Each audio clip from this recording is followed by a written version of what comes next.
and so welcome to everybody. And today we are going to do a PR that I have on my GenAI library. So I have this GenAI Rust crate that can connect to any OpenAI. And my goal here is to make sure that I can normalize all of the APIs to all of the AI models and providers. Sometimes you use the OpenAI compatibility layers for some, and for some I go directly natively. So for example, for Gemini, I go directly natively. So like this, I can really control the thinking budget. And so we have a cool -0. We have a cool PR here, which is adding the adapter, which is a Nebius adapter. So that is pretty cool. And then I'm going to use that opportunity to add a feature into GenAI, which is going to be kind of this namespaced model name, which is when we want to make sure that this model will go with that adapter. So that will add a lot of flexibility in many ways. So welcome, VoidByte. That is always cool to see you there. And so let me go there. And so we are going to go first in the repo over there. So that is a repo of GenAI. So GenAI, if you go to crates.io, you type GenAI, this is that crate over there, starting to pick up some steam here, but it's something that I'm using a lot all the time with AI Pack and so on. So it's starting to be pretty robust. The main branch right now is on the 04 because we got a pretty cool PR, git log. And the PR we got is, I can't spell. So that is when updated, but we got a cool PR from somewhere. I don't even remember. This one for Chancellor here. And it's adding the tool used in streaming report, which is very cool. So in streaming API now, we can have tools, and he even implemented the capture, which is perfect. That was an awesome PR. So I put it there, it changed a little bit the API. So now I'm trying to be same there. So I'm going to bump it to 0.4. I like in my API in Rust that in my main branch, usually this number will be round without the dash work in progress when it's going to be the release commit, or one very close to the release commit. And then I just put the next one to the work in progress. So like this is very clear when we go to main, we're not confused about, is it the previous number, is it the next one, or this kind of things. So that I like this pattern a lot. So we're going to look at DPR. And I'm going to share a little bit this. The goal of this live stream is to share a little bit the way it's code that I need to do anyway, so I'm sharing it live. It's Rust code mostly. Most of the time will be Rust. And then I'm just doing it live. So I'm trying to do these kind of things, which I think is good for people that want to see some Rust coding.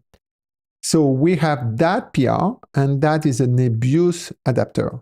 So I didn't even know about Nebius, but if we do a Nebius AI, we're going to get it there. So we have this guy, and then they have some AI kind of things. So with GenAI, you have a way where you can fully control. So that is a target resolver. And that is a way where you register a target resolver, a service target resolver, and you have the full control of the endpoint, the auth data, which is here we're saying get it from the environment key, and then you can even override the model. So that is a very catch-all, in a way, API that allows anybody to say, hey, if I have a model name and service target will have all of these guys, and then automatically resolved, and then I can have a last chance to do the last mapping of whatever I want. So that can be used for quite a bit of things. This is pretty nice. But often we also have built-in adapters. And usually these adapters is because they have some little variant, or they are very common kind of API providers. So we have Anthropic, which is not OpenAI compatibility layer. We go directly to Anthropic. We have Cohere, which is the same one, DeepSeek, and all of these guys, DeepSeek, and then Grok with a Q, Olama, OpenAI, and XAI, I think, also, and XAI use the OpenAI compatibility layer, but sometimes they have a little bit of variant. So that is what I've been doing there. And then what we are doing here in the pull request is the developer here, Anton Pates, did a perfect pull request. The way I like in pull request is I like when there's very few commit or even one commit, and it's just focused on what it's adding.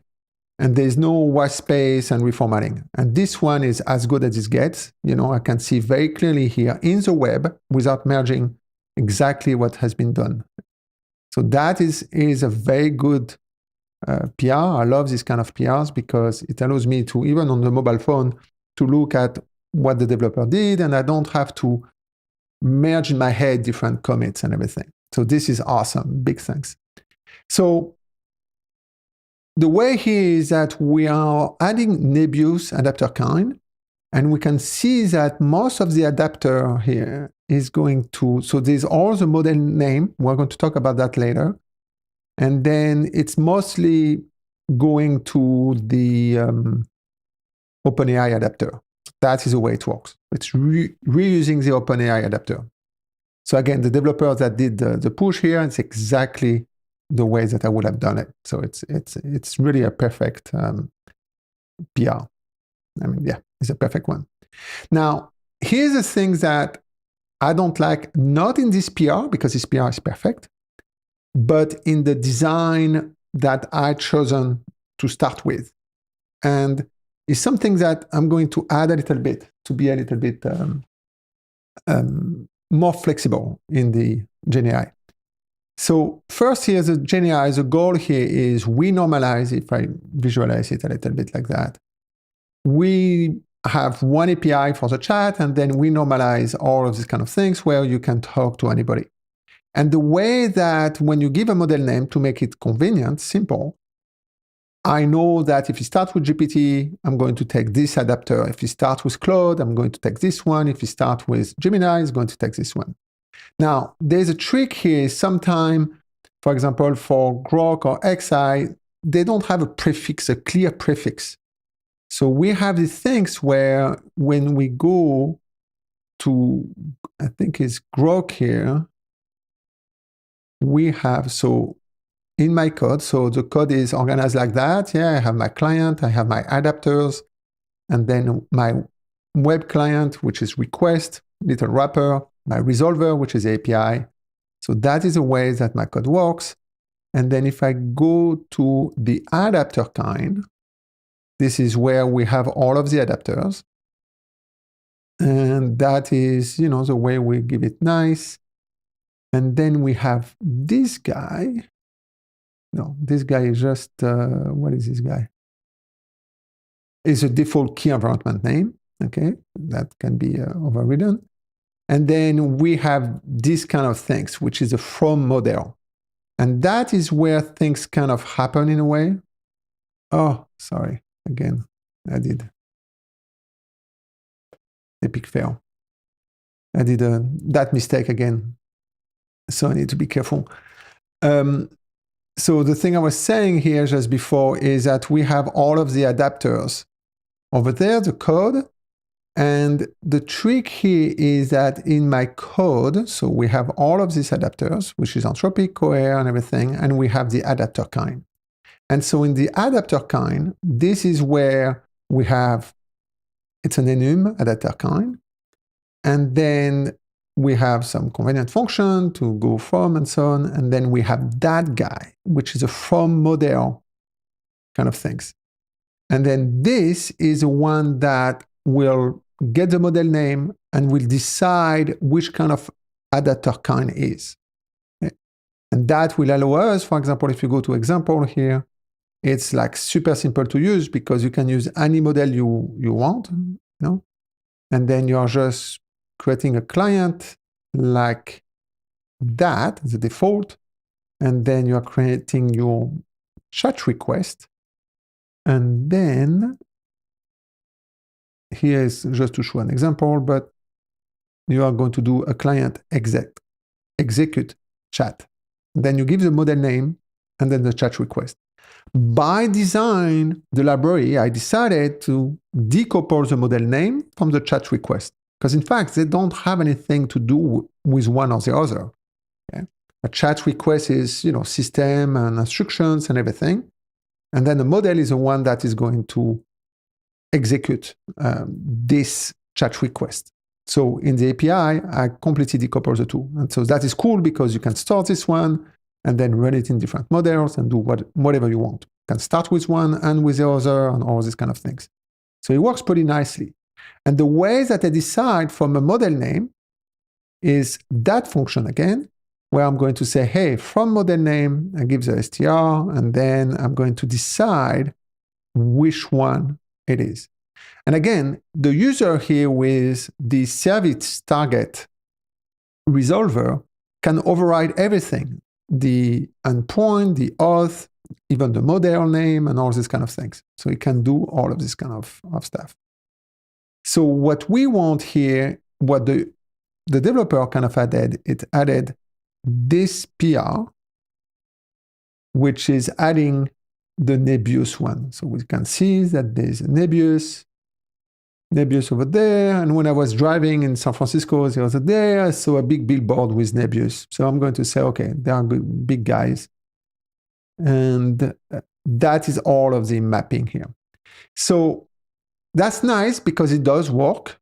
And he did quite a bit of job here. The problem of this design, and it's not the problem of the PR again, it's my problem, is that now if someone else has this name, which usually they don't use /, but anyway, then it will get tricky, it will get confusing. The user can always fall back to use a service target resolver, such as it's not like they are not in a dead end, but the API is not as it could be. So what I want to do, I'm going to go to my little notes here. I want to do, so that was my notes before, .notes doesn't get committed, so I put all my thinking stuff and everything. So what I want to do is when I can do Rust, I can do a client client.exec chat, and then the model name here. So if I put ChatGPT 4.1, and then I'm going to put my chat request, that will work. Yeah? So I do a wait, that will work.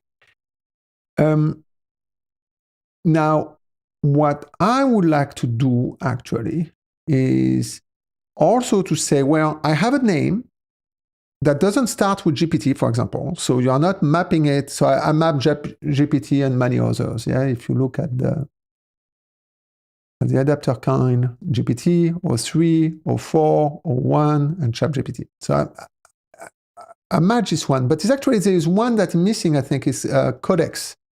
Yeah, so there's a codex prefix as well. And I think that, the codex is ChatGPT.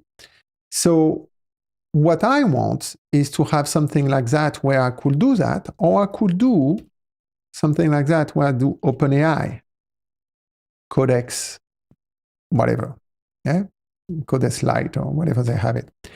And so that will allow me to say, I know what I want as a user, I know what I want, and so I namespace it. So I decided to do 2 and not 1, because 1 might be used for version for others. If I use 2, I think I'm going to be on the safer ground.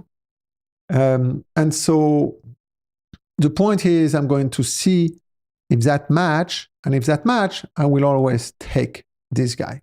So that is what we're going to implement today. Now I have 2 choices of doing it. Is one, I can say, well, I'm going to pull this one in a fork. So I want to make sure that I commit this one, such as we have a commit of this one, such as the author of this pull request get the credit in a way in the Git history. And so I could put it in a fork, then change the things, because again, what I'm going to do is, and I already ask below the author of the thing, I think is fine, but all of these guys won't be hard-coded like that. I want to have, for example, to enable this will need to be something like that, which is client exec chat, and that will be the Nebius. So like this, we don't have to worry about the environment names, the endpoint, and so on. And then we do the name. So here we say, okay, this is the namespace. We'll go to the adapter, and then we'll run that as a chat request. That is what we're going to do today, and it's not done. So the thing I'm going to do is I'm going to merge this one. So sometimes there's some things that I don't like about GitHub, and I'm not saying they are doing it wrong. But typically when there is something like that, this PR is so clean that is great. But sometimes I like to merge it in a fork, and then I work on it, I add other stuff, and I do modification in other commits, and then I merge it to main. When I do that, the GitHub doesn't recognize it as merge. So then I have a label, which is fine.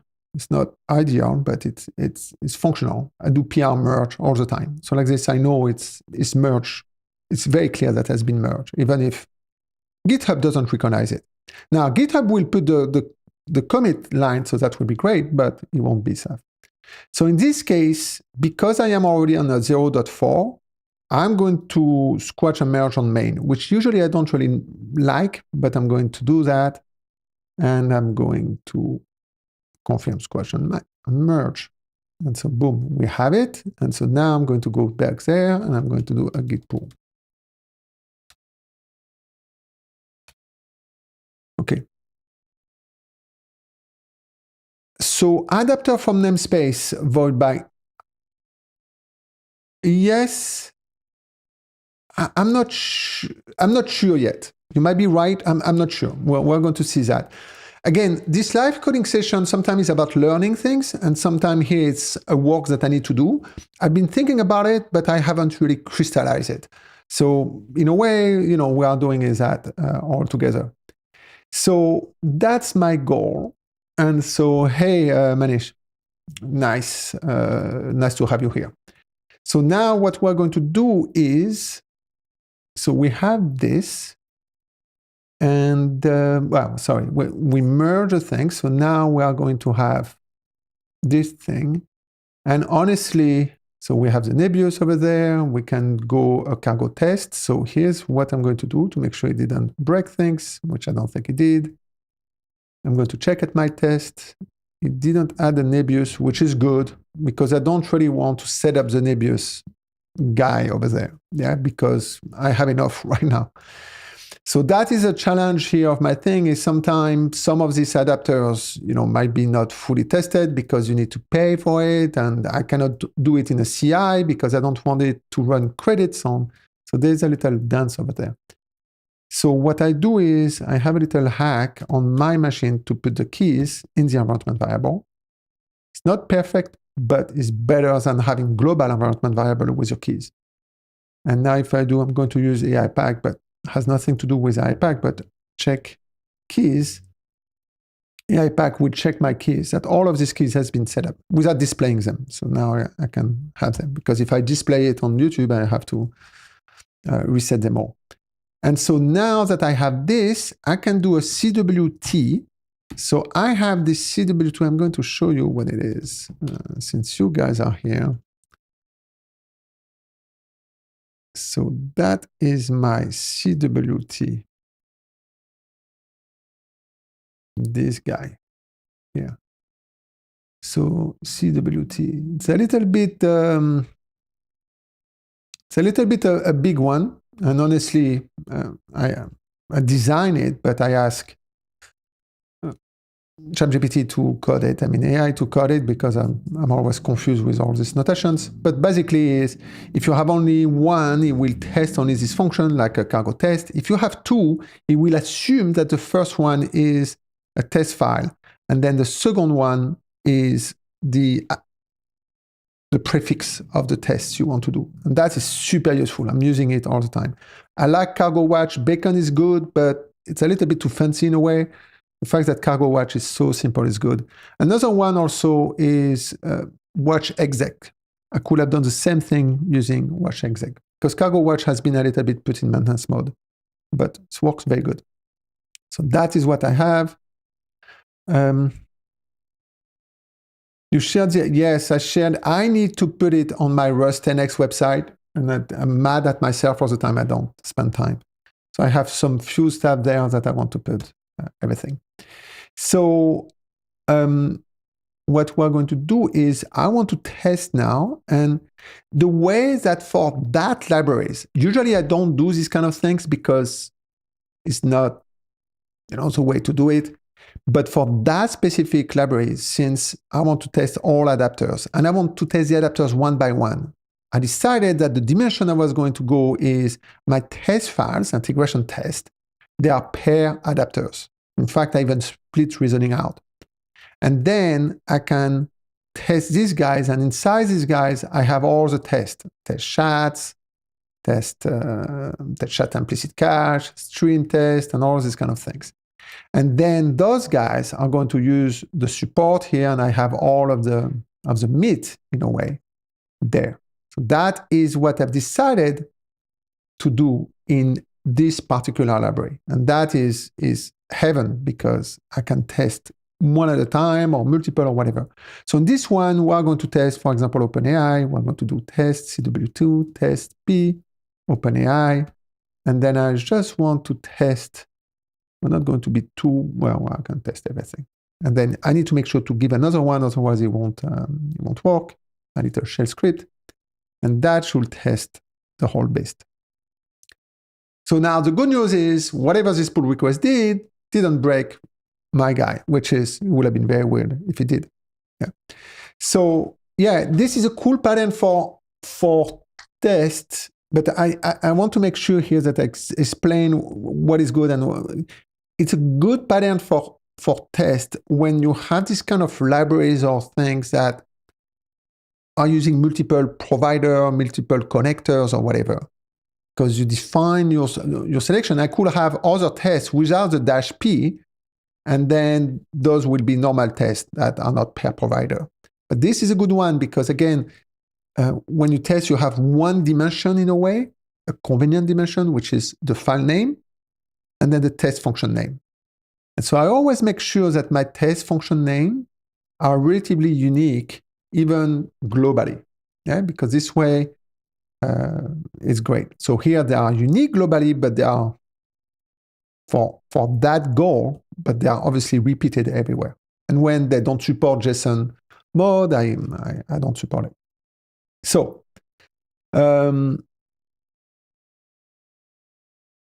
yes, thank you. And that is a goal of this the live stream here and my channel in a way. Is production coding. Just happened that I think that Rust is one of the best language for production coding. We're going to do much more like production architecture, system architecture, cloud as well, and how to use AI to boost, to force multiply ourselves. And then there's a lot of tricks like that could be useful. And sometimes seeing another project and what they do can give you ideas on your project.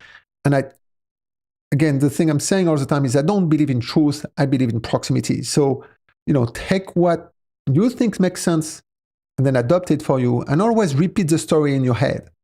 Because that is the thing, how we iterate and mature and make the things better. And often I reassess and I'm like, oh my God, this is great. And sometimes I say, oh my God, this is not that good. So the thing, now all of that to say, we didn't break anything. So that was a great PR. I'm not going to test Nebius right now because I don't want to set up an account and everything. I might do later, but this is the things where I'm not going to go. But what we want to do is what I've done here. And again, here I have a dot. In my Git, this is my best practices for my repo. I ignore everything that starts with dot, except the one that I want to include, obviously. And that allows me to quickly create dot nodes, and then I make things, and I make sure that is never into, that could be kind of a messy stuff. So in Next here again, we have NextGPT-4. So if we go here, so here's the way I do it. I am my CWT business. Then I'm going to do CWT. I'm going to my test. I'm going to put OpenAI, could use Gemini and things. DeepSeek is great, but the problem is DeepSeek is not really reliable. All the time, sometimes when I call it, it's slow, sometimes it hang out or whatever. Anthropic, where first they are a little bit more expensive. And then also sometimes they have this max overload or whatever, which is weird because I don't go over the limit, but whatever. But the two that are relatively very reliable that I like a lot is Gemini and OpenAI. And I use Anthropic as well for coding when I do the stuff. But I use Gemini 2.5 Pro, which is awesome. So I'm going to do that, and I'm going to do the test P OpenAI. And now here's the magic. When I go to the test P of OpenAI, I have these things. I have these things. So I like my code region business. If you install I think I have it there. Do I have it there? Yeah, I might have a snippet over there for the code region. And if I don't, I will add it. This is a generic, it's something I use for everything. And then I have the this guy, TED Chat Simple. You see, I do the big endian or whatever we want to call it, where I put the noun first and then more specific later. And so that allows me to like test all of the chat there if I wanted to. And they're all a test, but this one is going to, okay, so they're all chat because in a way they're all chat. But here I can test all chat images. And then here I can test all tool. In this case, I didn't repeat chat, tools and everything. So that is very cool because now I can do test chat or test tool. And then boom, press there, and that will create the two tools. It's very, very cool. So that's why naming your tests it's very important. And yes, it's going to be redundant. Sometimes even for unit test, I'm going to put sort of the module path, and it's redundant, but it's okay because it's so convenient after. It's nice. So we're just going to do that guy. In fact, here what we're going to do is we're going to do something pretty cool. What we want is we want that. Yeah? I'm going to want this guy, and I'm going to say test chat simple, and I'm going to say namespaced.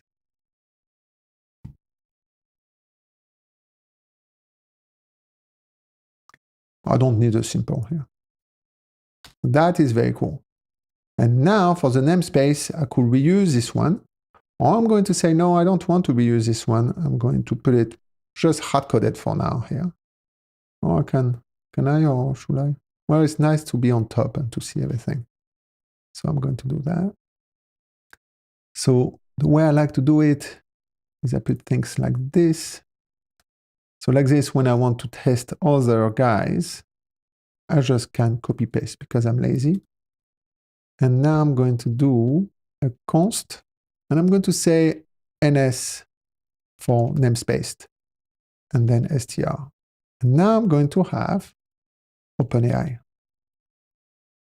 And I'm going to put that. So that is a feature we want to implement, yeah? This is the thing I was talking before is, sorry, next, that guy. Yeah, but it should work like this. So the nice thing about this is, it should work like that. Now, it's going to kaboom, yeah, because we haven't implemented the thing, but it should work, yeah? Because right now it's going to send it to open. I don't know what it's going to do. Oh, no. Right now, what it's going to do, the fallback is Olama. So it's going to try everything, and then it's going to ping Olama, and Olama, I don't have it here, and it will complain. So, Nicolas Dev, thank you for, yeah, you're welcome. So, the thing, we need to find a way to have more people in this live session. There's something where I don't do the stuff, but, you know, small is good in a way. Cozy is good too. So What I'm going to do is, so I have that. That's very cool. I have this. That's good. And so now I'm going to have this guy. And I can just do the, I don't need to create another test. Yeah, you know what? Yeah. Now, again, if I do a CWT test P test with a S, yeah, so that's the difference. P, so the files have a S, the function doesn't have a S. And then simple OK, that will work nicely. Oh no, oh my God. OpenAI and test chat, simple. And that will test. Okay, fair enough. OpenAI. And that will work. So I always make sure that it works. I added something, but it shouldn't break that. So it's working. I'm happy. And now I'm going to do that. And I'm going to do this. I don't know what is. Always this stuff is annoying. And then I'm going to do the namespace. Sometimes I put dash okay if I wanted to have the dash error, but I'm not really dogmatic enough in a way on that. Sometimes I just don't put it. Here I put them and sometimes I don't. But if you want to have the error on the OK, it's a nice one. Hey, Kinglo. So I'm going to do that and then kaboom, yeah, which is normal because now it's going to say OpenAI thinks we as humans say, oh, it should go to OpenAI. But the logic right now is if there's nothing that match, I go to that one, that URL. So it doesn't work, which is normal. So that is the expected behavior with the current logic. So what I'm going to do is I'm going to create a new terminal and I'm going to do a git C. So now my question in my head is, do I do a fork or do I commit in the same guy? This eventually will be one commit. So I'm going to do a SC. So it's a git alias for me, switch create. And then I'm going to do next. So it's for next, it's just my stuff. And then namespace model. That would be enough for me to find it back later. So now I am on this, and I'm going to do something like git C plus and namespaced. So plus mean it's my convention this, yeah? I like to have the first character, dot is minor, plus it's addition, minus is you fix, up staff is, something a little bit better. And I keep everything as key. I don't like to have emoticon. And so namespaced first pass, okay? And then I would change it. So my goal now is I have this first commit that will do that. And we can either add more commit and then git amend, which is always a little bit dangerous, or I do a git C and I do my tilde. And tilde means work in progress kind of things. And then I collapse everything before I merge back to main. That's my strategy. So like this is clean. If there's another cool pull request and stuff, I can put it there. So I don't know yet the full design in my head. So that is the thing. So we have this, and this is pretty neat because now we have our cargo watch, and our cargo watch is kaboom over there. So that feature shouldn't be too hard to fix, but there's a little trick here. So if we were going there and we say, hey, I want to do it the brute force way. So now from model, okay. Now what we could do is to say, hey, here if there is a colon and we do a from model, then it will return the adapter kind, which is a default one, which is going to be the one matching this one, which could be okay.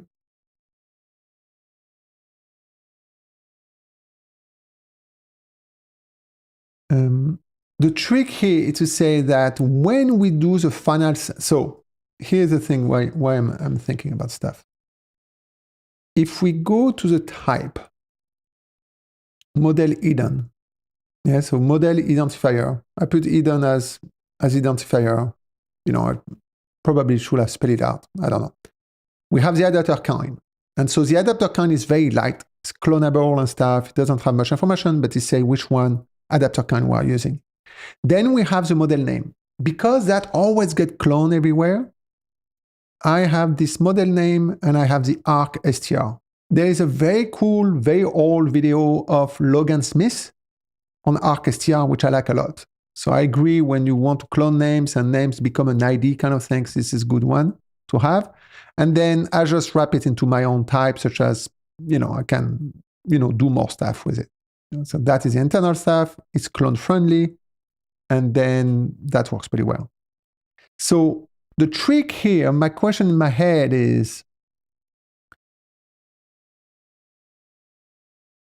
the problem of that now, and this is why I took time to implement this beast. I like a lot this model.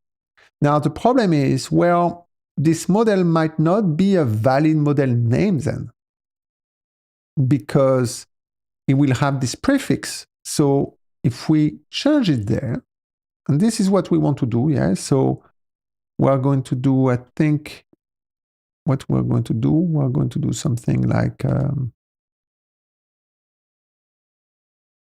so we can do something like that. Check if namespaced. And then resolve from model name.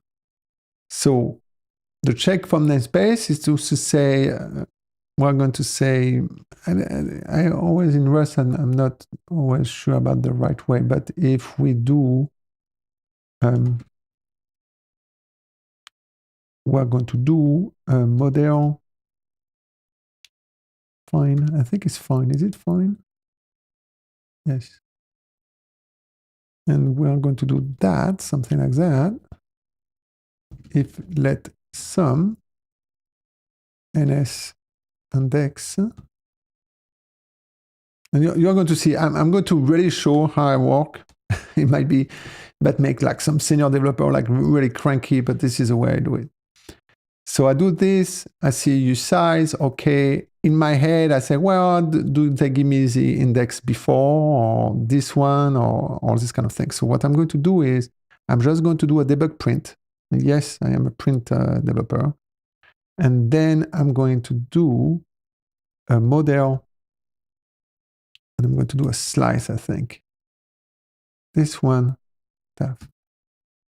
So I should know by heart. I don't know it by heart. Yeah, what this guy is going to give back. Can I do that? Okay, good. And now, boom, I have this, and I know exactly what it gives me here, which is these things, which is awesome. And so I'm going to say that let index plus 2. So now we should be good on this one.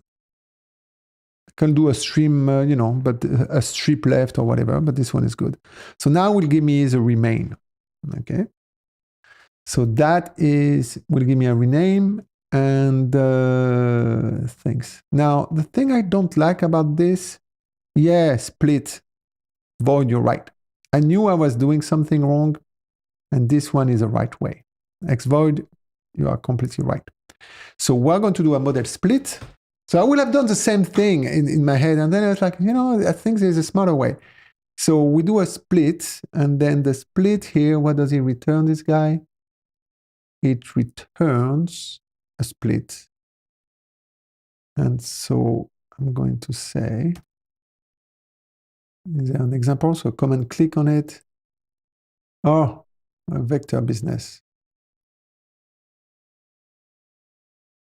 Yeah, this is why every time I split, I'm so on the split. But it is the correct way of doing it. Okay, that's fine. We're going to do it like that. I almost prefer the other way, but that's fine. So we're going to do let v, we split. Okay. Now, what we're going to do is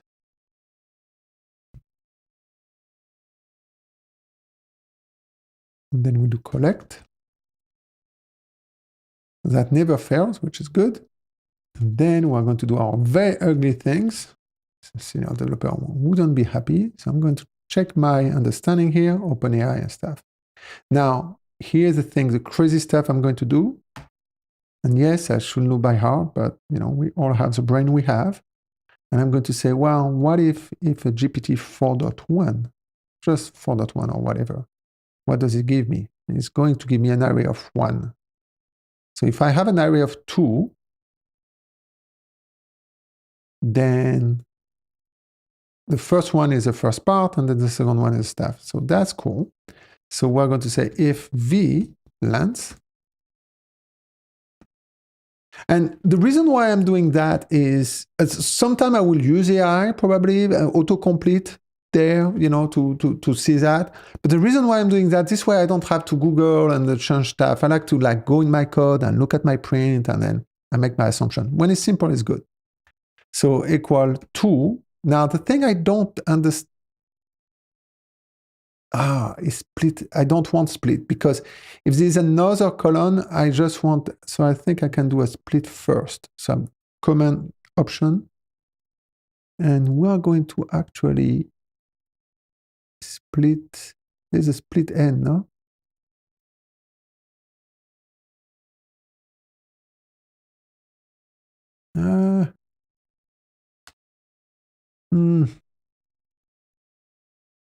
Or L split.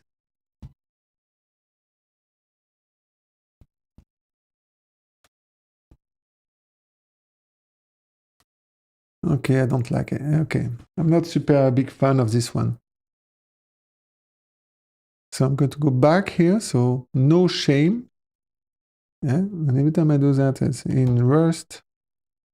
Can I do a split first on?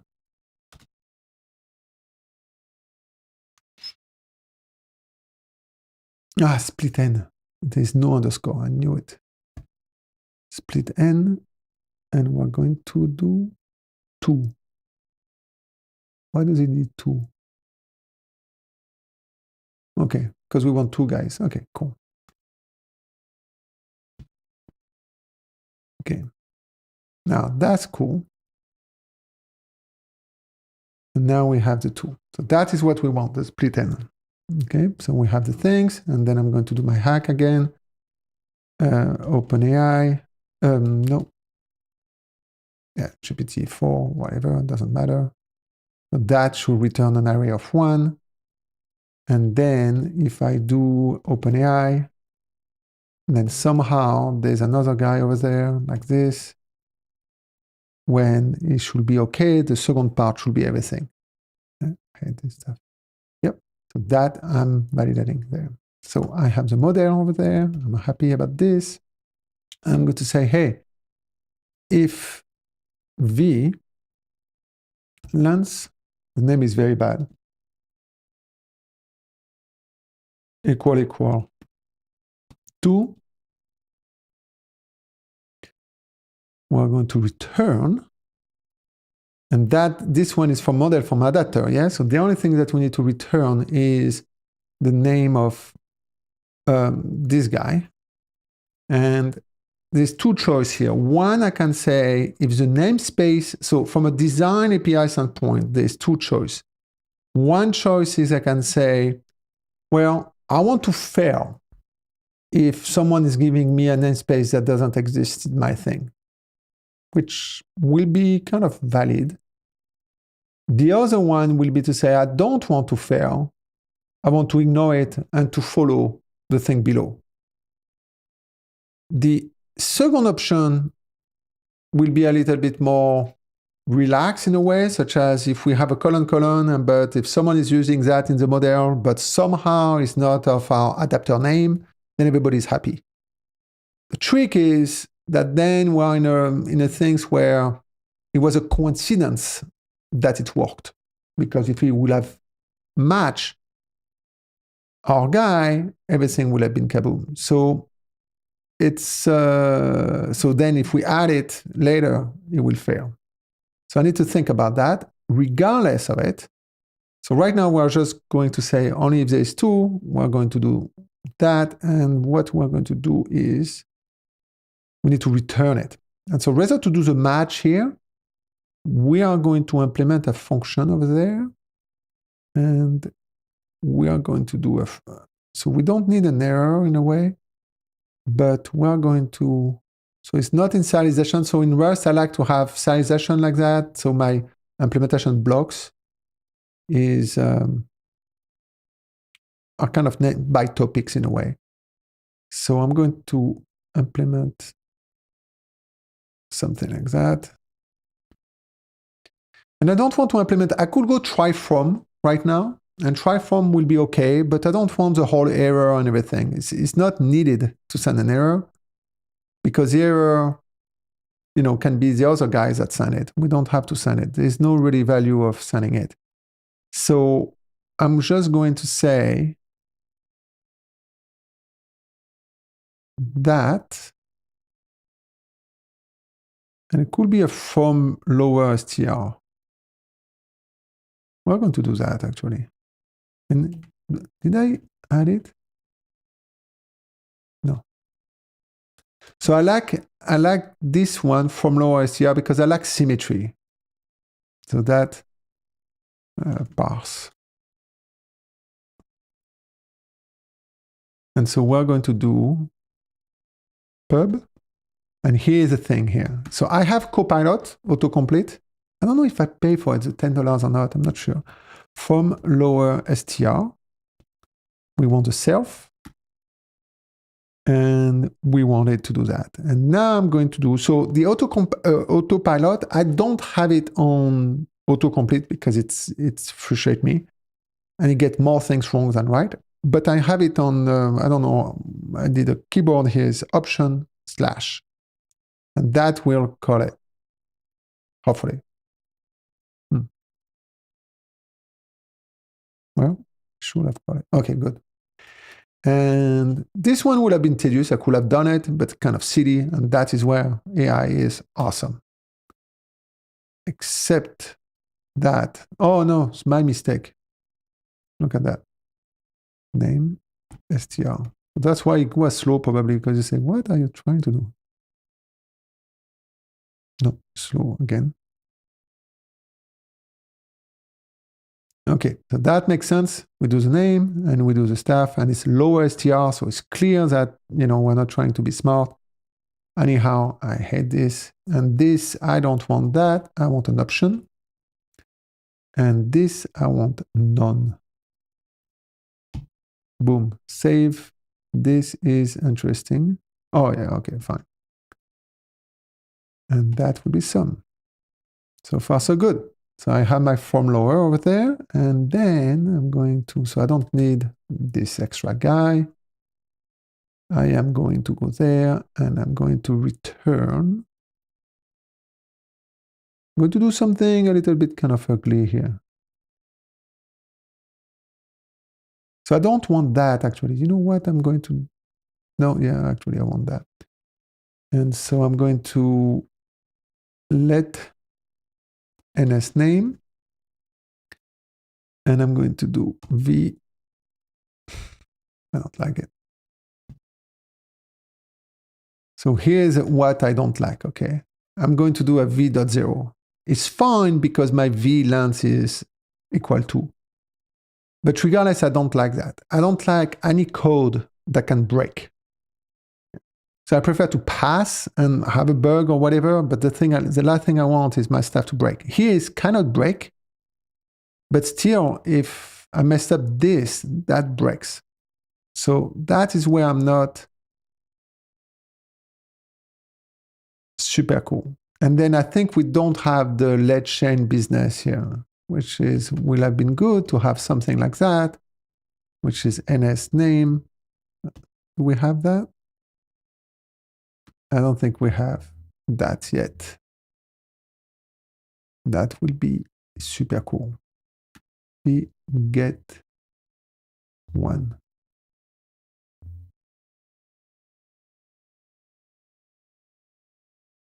Yeah, unstable. This would be what I need, but we don't have it. That's fine.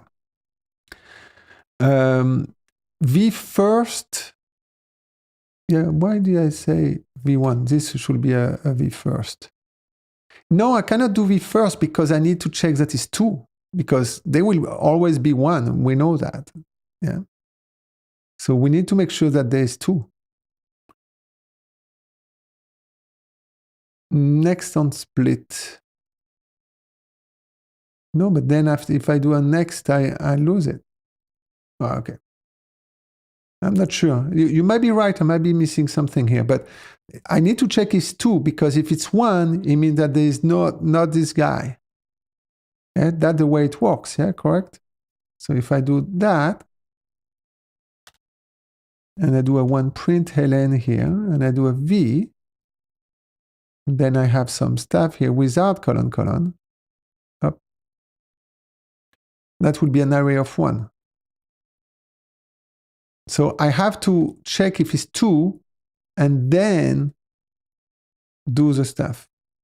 So here we're splitting hairs. Yes, it's funny, but so what we have to do, I think,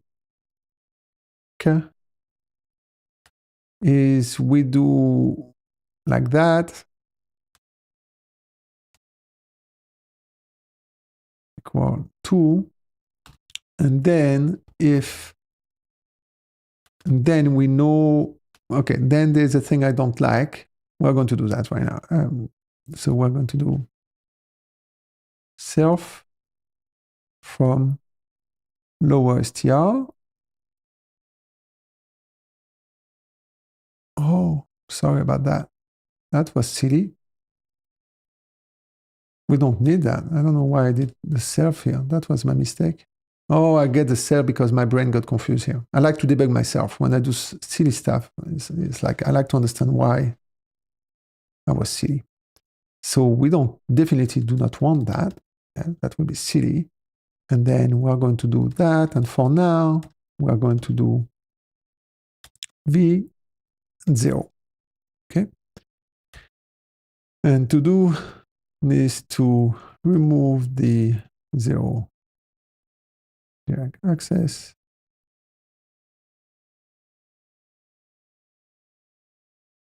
For code best practice. Yeah. Again, people will probably disagree with that, and that will make sense in a way.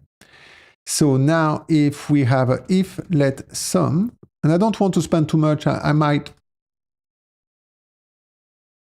clean it later, just that I don't want to spend too much time on that, and then we're going to return an OK of that adapter. And if not,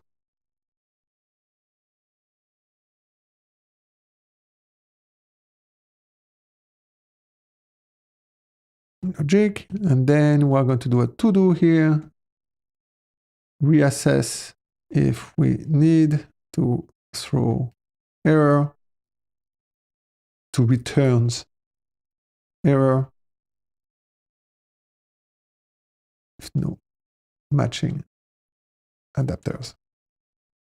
Okay, so that is the thing here.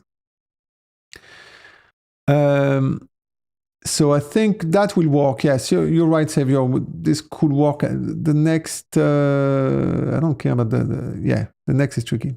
Now, the good thing about this is that now it returns the right adapter. So the adapter here that it should return by default now is going to be the OpenAI. And now we have the OpenAI here does not exist to access. And so that is the error of OpenAI. So we're making progress. Yeah? So that is a good thing, because now we did the OpenAI, we went to the OpenAI adapter. If we didn't have that, we'll have the Olama guy. So we'll have this error, which is a different one, localhost and everything. And then if we have that, we have the error that comes back from OpenAI. So, which is pretty good. So I'm going to go there, and I'm going to go slowly here. And I don't really need probably to have a commit for that, but I'm going to say namespaced. And I'm going to say for adapter kind. from model. Not complete. Okay. Don't know why I do that, but whatever. So we have this guy. Now, what we are going to do is, yes, I could do that, Xavier, but here in most, yeah, I could trace it. Actually, I think I have else. This is a good idea here, Xavier. Thanks. So I wouldn't print because I don't want the library to print, but I have. I'm going to put it in full. I don't know if it's an error yet. And I'm going to trace it, and I'm going to format it.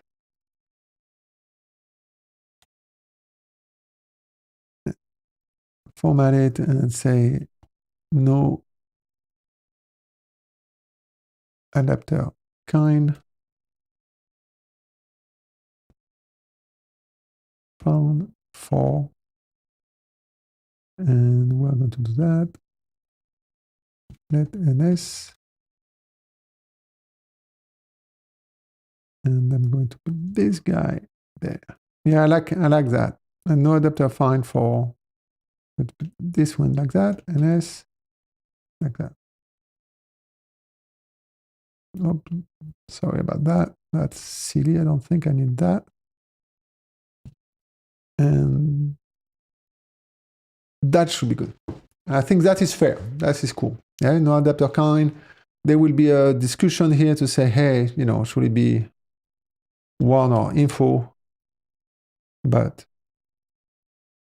no, that's perfectly fine. Git log. So I'm going to do a git log here. And I'm going to git amend. Always go a git log before going to git amend. So now we have this, and I'm pretty happy with that. But obviously, again, it doesn't work, yeah, because the OpenAI is going to say, hey, I don't know the name.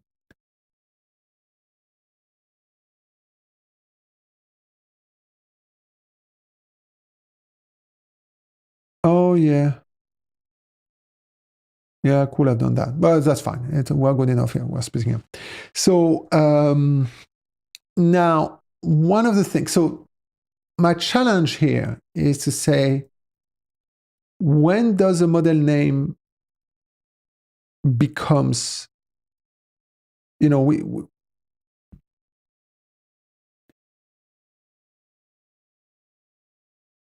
so my problem here is the model name now, this is what my problem was before, is should the model name, how do I know that the model name has a namespace or not?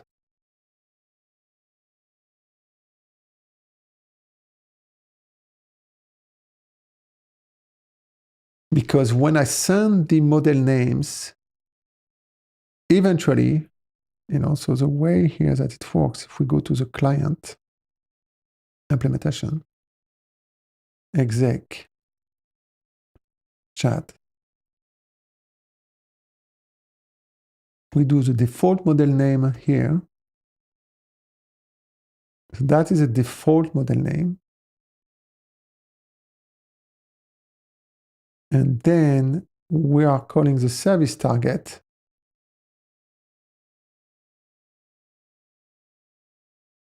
result target over there. And the default model name is doing from model name here. And then we are doing the model identifier over there.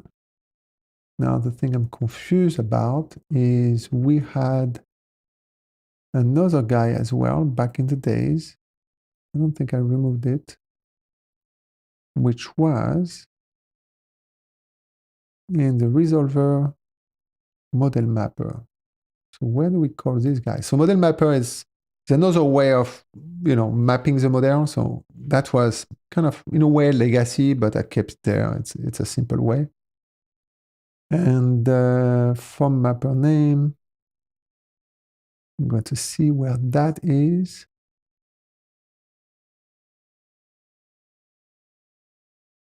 Yeah, okay, so we don't that. We want this guy. Where did this guy come from? resolve service target. Oh, it's inside the service target. Okay.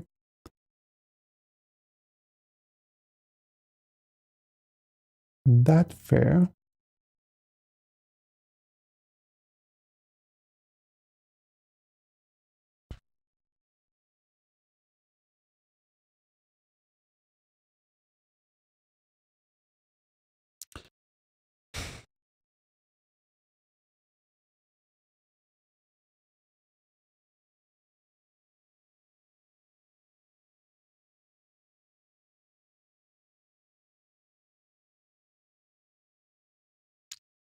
There's something here that I'm not sure.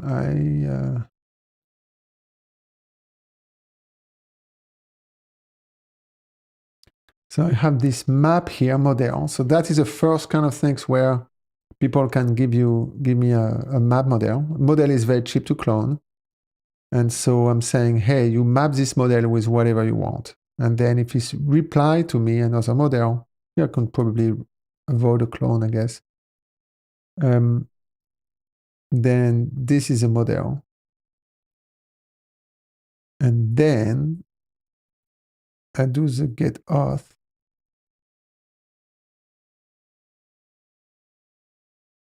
I get the earth, the service target, and now I execute the service target guy. So match service target resolver, and then I'm doing resolve, and that would give me again another kind of thing.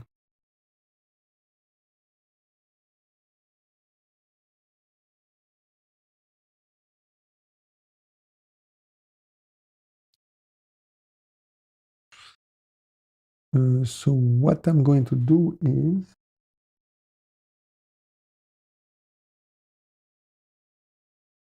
so the thing I don't like is, this stuff is interesting here, but the thing I don't like is that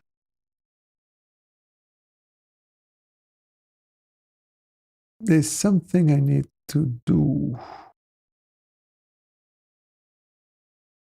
So I am in the adapter kind here from model, and that is a model name. I'm not going to change that, but so I cannot change it, just I'm getting the model name here at this point, just a string. And I'm going to check here where I got called.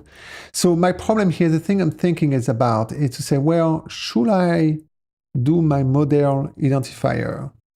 Should I have a namespace?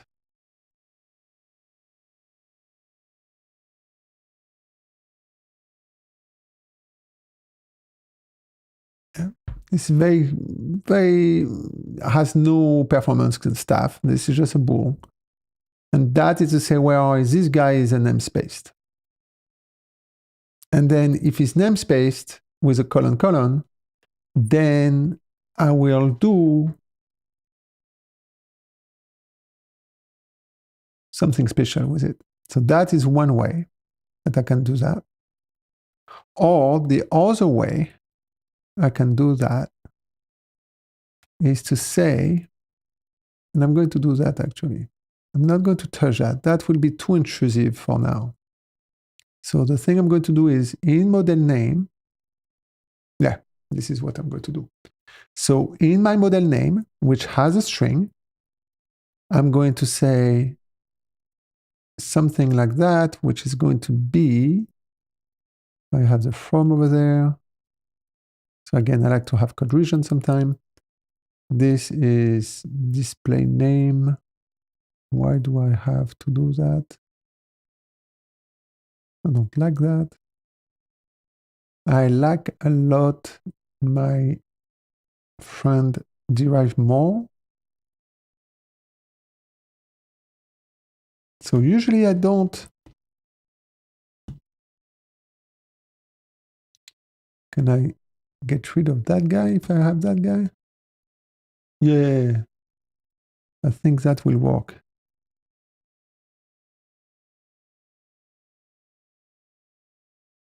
Yeah. Well, you know what? I'm not going to do that now. I will do that later. because I'm 99% sure that it's fine, but just in case it does some crazy stuff, I want to make sure I can debug it by itself. So now, so I'm going to put it there. I'm going to say to do replace with drive more display. Now, some people say that the macros and everything, they are slow and compile and stuff. My understanding is what is slow is the first one.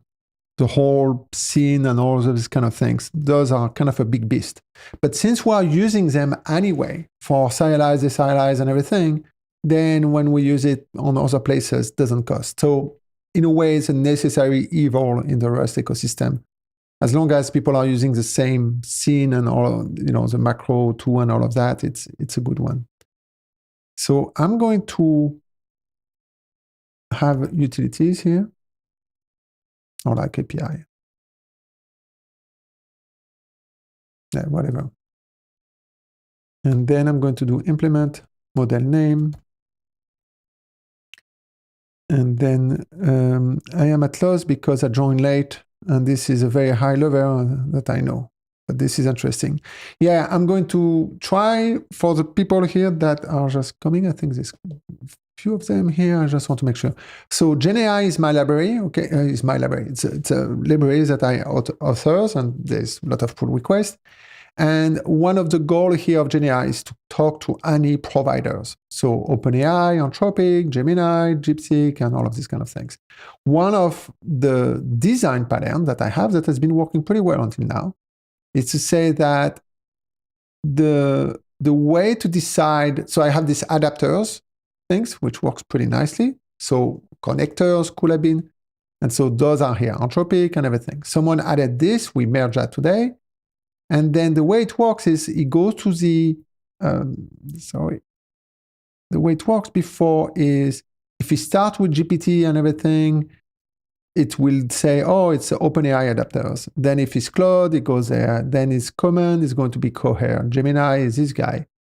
And so on and so on. So that is usually pretty good. And then for some models, I use kind of static hard-coded models names here, which is a little bit a pain because I need to update them. And then I have the model like that. And this is what the developers that did Nebius correctly, following my pattern, did that. And then we have all these models here, which is a Nebius one.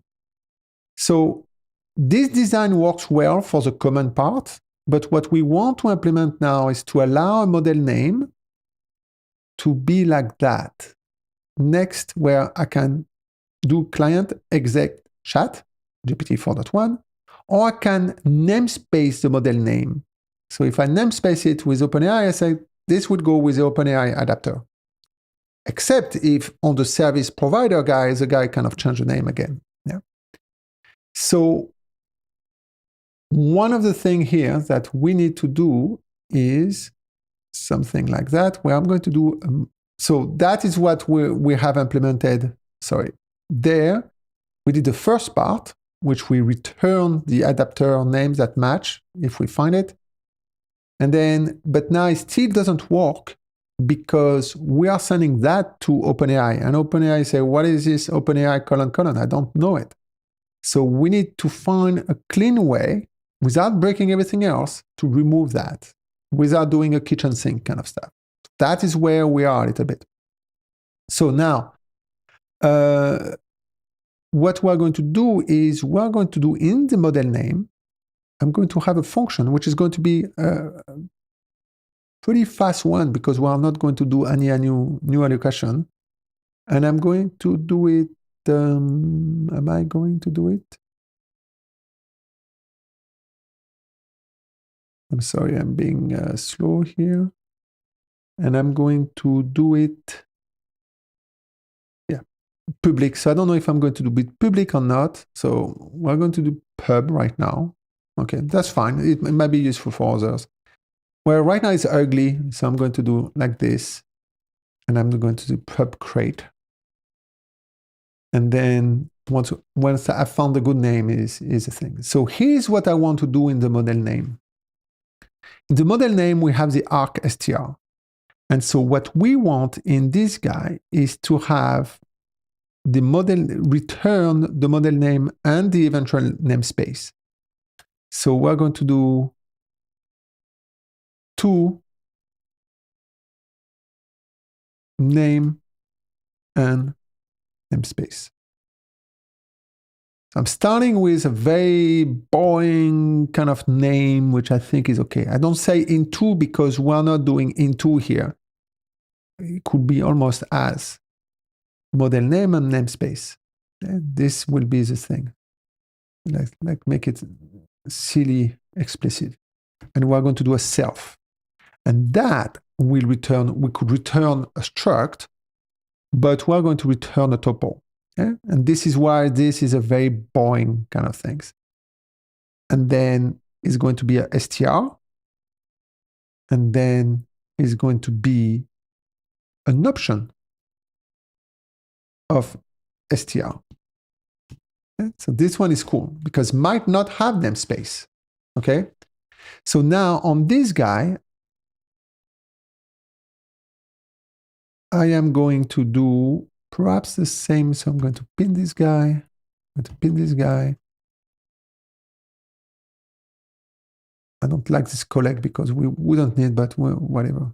I'm not a big fan of this one, but it's fine. So if we have v length,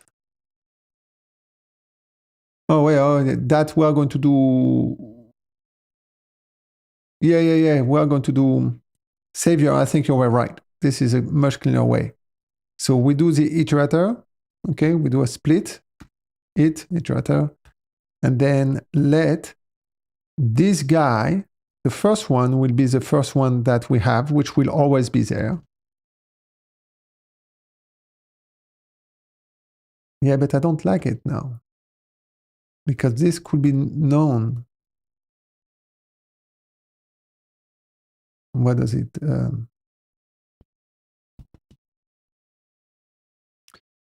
Is self.0, sorry.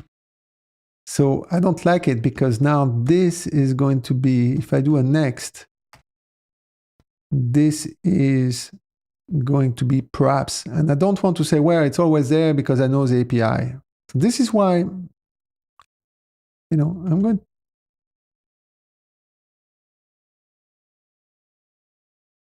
to do this because I don't like assumption. So I'm going to do a find of this index here. I like this way better. I know the other one looks more fancier, but I'm not comfortable with the other one because in this one, I can say, NS index. In this one, I can say, hey, if let sum NS index, then I know that we have two guys. So, that we might have two guys. So I know that the first guy is going to be a let name, and that is going to be our self 0. And actually, we're going to do something like that, just as we don't have let model equals self0 stuff. So like this, I have my arc str.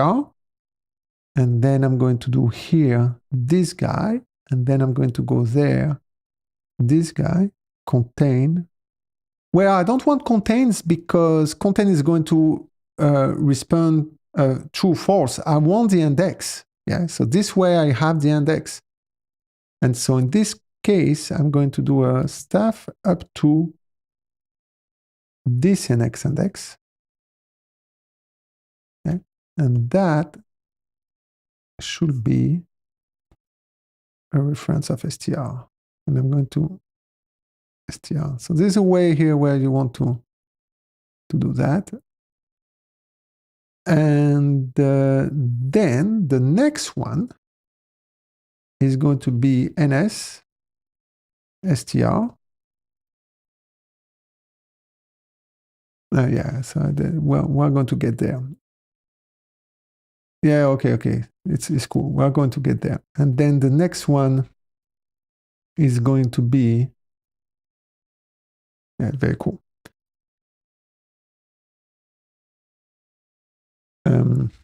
Sorry, the next one is going to be, so we are going to reuse this function into the adapter kind, such as I don't want to have two logic of finding the guy, and I like this one.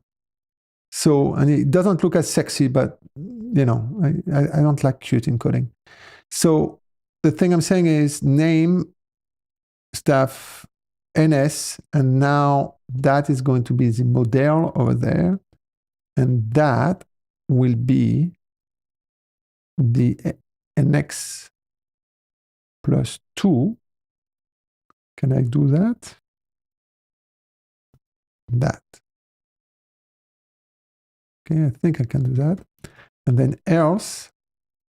And so this, and here I will actually have to check. No, I'm messing up, by the way. Name NS. Sorry for the one that has been following here.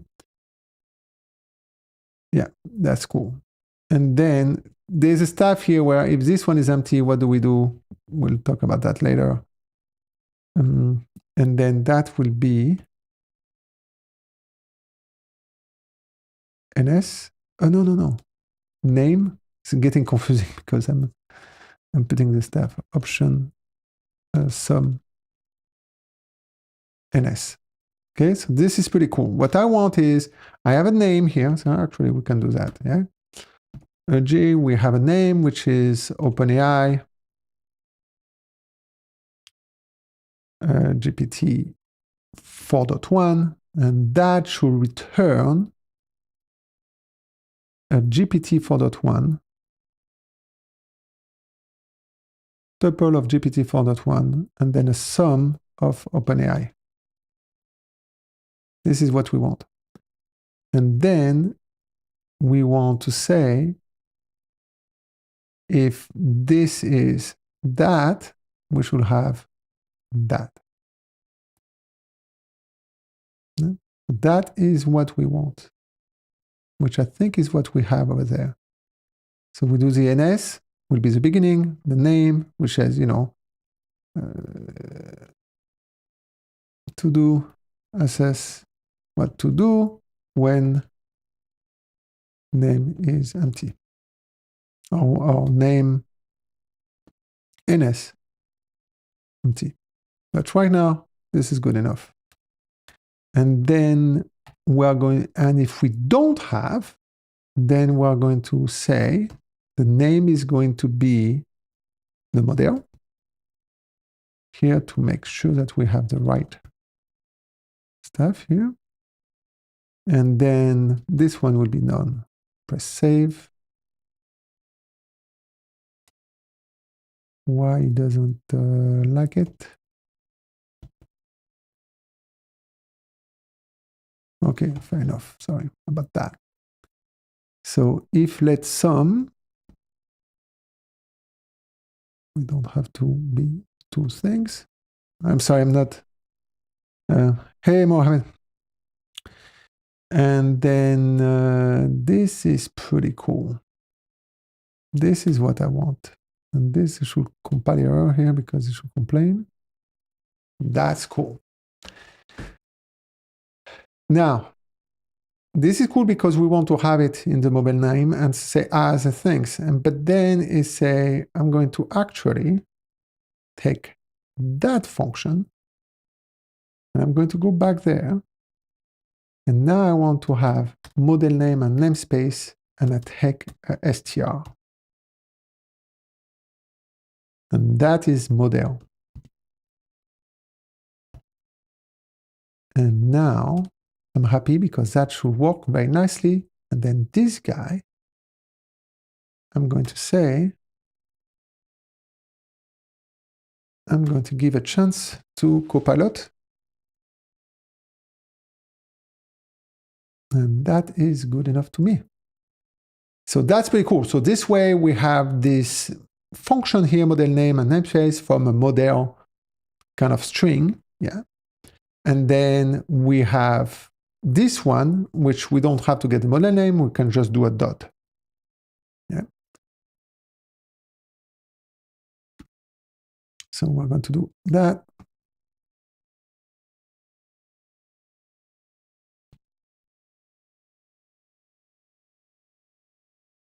This guy. Okay, so that is pretty cool.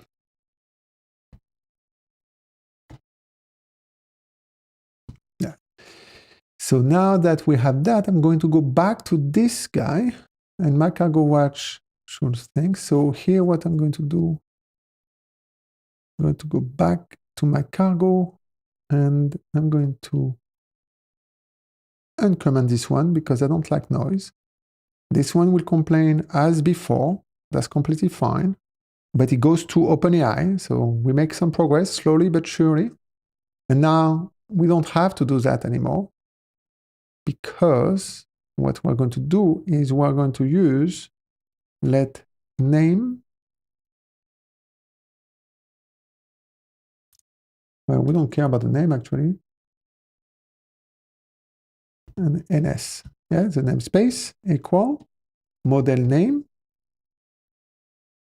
We don't want to create it because we don't want to create a arcstr at this point. And we're going to call these guys that we had. Okay, it's not there. And then we're going to call this one with that one. And then we're going to do it's going to be so much simpler if let sum that guy, which is then will be the str. We cannot do and, so we're going to have again the little thing over there. That's fine. It's not as sexy as a split end, but I like it better. I don't have to like say, hey, it's fine because we know that there were two and everything. So this is very cool. And then if I press save,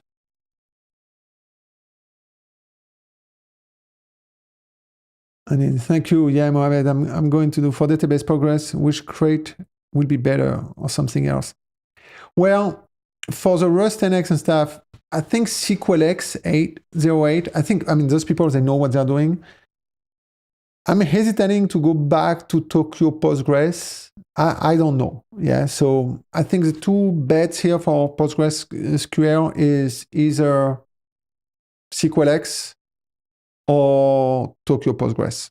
SQLX, so the whole migration, I don't want to go too deep here, but the whole migration stuff is not a Libs problem. It's an app problem. So me, I don't delegate how to update my database to libraries. I just don't. Yeah, so that's not the way we do things. Database is gold. I don't want something to like parse some type somewhere and then upgrade the database or whatever it does. I don't understand the whole thing. For us, when we upgrade the database, we do by hand with SQLite, with SQL. And we upgrade it, we alter, we remove, we have a whole strategy, a whole naming business and stuff. And we test it and we have a whole workflow. So for me, the whole migration of things for cloud application, I don't want that in a library. So it's not one of the reasons why I will use SQLX. Now, SQLX, I think, is a good quality one. There's some weird burn sometimes about connection. And it has a nice way of when you're reading content to kind of into your types. Yeah? So it's not an ORM, but it has a convenient way of doing the from row to a thing. So that's pretty nice. Tokyo Postgres is one level lower in a way, even if SQLX doesn't use Tokyo Postgres. And I think it's robust as well. So usually what I do, and here I'm sorry, I'm responding to you here, but it's a good question. I go here, Postgres, and I think, honestly, I hesitate between, I'm not sure. Yeah, so these two guys, 20 million, 3 million, this is serious business. So I will use probably Tokyo Postgres because you want to use async in this case. Then what is this one? Yeah, 3 million. So I will use the Tokyo Postgres. Then SQLX has more stuff, and it's still good. SQLX is not the ORM, so I'm not a fan at all of ORM. I like SQL Builder kind of things, and I like the drivers to not be too smart about even SQL Builder. So this one is big. This one is obviously a little bit bigger, but it's used for multiple databases. So that's why the number is bigger in a way. So I think they are about the same kind of things. And it's pretty well maintained. It's 06. I need to update my Rust web app to that. So, I wouldn't, it's working there. I wouldn't change. It's not a good reason to change. I think I might change at some point, but right now I'm not sure. So SQLX is good. Sorry for the long answer. So this is pretty cool. And now I'm pretty happy now. So I'm going to go back here, git log. I always do git log before doing a git amend, okay? Because here I'm just amending against this one because this is our first commit and we are going to merge everything there. I mean, to collapse everything into this one, to squash. Yeah. And we are in our branch here, NS model. And so now I'm pretty happy with what I came up. We have the as model, such as we have the convenient .as model, but we also have it as a fixed function, which allows to do that. And I think I'm going to put it public at some point. If anybody has better names, feel free. They are long, they are boring, but they are explicit. We know which one comes first. We know which one comes last. When you return a tuple, the flip side of it is you want to have the option to be super explicit, because otherwise it's not nice. So now we have the adapter kind. We are going to go there. So we have the right adapter, but again, we are sending this guy to the AI. So the model over there is going to be confused. It's like, hey, I don't know OpenAI : So what we want is to use that. So to do that, we could do that in each adapter, which wouldn't be very good. Would it? Well, actually, we might have to. Because the client doesn't really know. If we go to the client by design, this is good. It's sending to the dispatcher. Yeah, say, hey, create the web request for this guy. Yeah. So that is the way it works. So, and it has the target here, which has the target. If you go to the target type, service target, it has the endpoint things and the model identifier. Model identifier has the adapter kind and the model name. So in our model name here, we're going to have this weirdo namespace business. So I don't want to change the whole logic because it's been working pretty well. So I'm pretty happy with the 2 web requests. So we go to the adapter kind over there. And model implementation.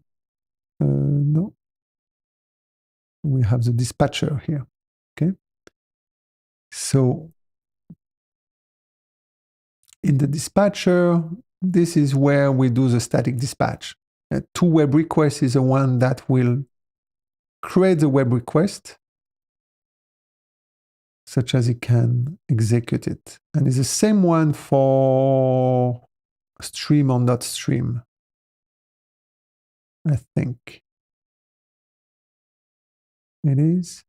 Oh no, to chat stream is a different one because they have things. And I don't like that this one is below. It should have been closer to the one on top. So we're going to have to change it in both things, which is okay. And now we're going to go there and we're going to have to change it. So we're going to change it over there. Stream.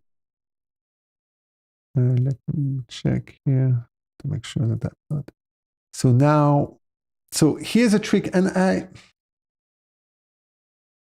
don't want, this is not, it's going to be a redundant here, but every adapter has their own kind of things. Now, a lot of things are using this guy. So the nice thing is we're not going to have to re-implement it for all of the OpenAI adapters. But now we have the model name over there. And this is what we're going to put in our request. So we can have model name.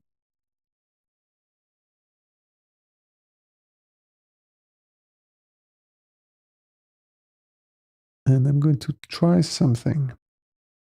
I'm going to try the type here to say, well, we have this model name. Now we don't want that. Yeah, what we want is we don't care about, at this level, we do not care about the adapter kind. We just care about the model name. Now we're going to do as model name namespace. So that should compile at this level, and it's awesome. It compiles everywhere. And look at that. Works. This is cool code. Anyway, getting always excited about stuff. So the thing is, I'm saying, so this is pretty cool. Yeah, we just needed model name. Here, this function, it's building this payload and everything. So it's relatively low level, and it's before we go to the AI, we change the payload, we send the payload, we're creating these guys. So that is a goal of that function. And then this one I put util the name. I mean, it's just private. But this one is put there because ManyAdapter is going to reuse that. So now the cool thing with just this one line, now we're saying, well, the model name is not really, it is a model full name in a way. And the model name, like really the model name is, might be the second spot. So model name might be namespaced. So from a naming standpoint, could be things, but stuff. And now I have this little guy here, so which we don't need to do as ref. That's correct. Love Clippy. Oh, by the way, there's a bad news on Clippy guys. Apparently, the Clippy guys. Oh, why it doesn't work? The Clippy guys are going away. It's being on the maintenance mode kind of things, which is sad because Clippy is such a unique thing of Rust that we have. It's like a superpower. And it goes very well with AI, I think. So interesting here. We are doing the model name over there. And he's saying, here is going to say, well, you already have a reference. Why are you doing that? It does nothing. That's correct. So then if I do that, why does it complain? Oh, I think it's because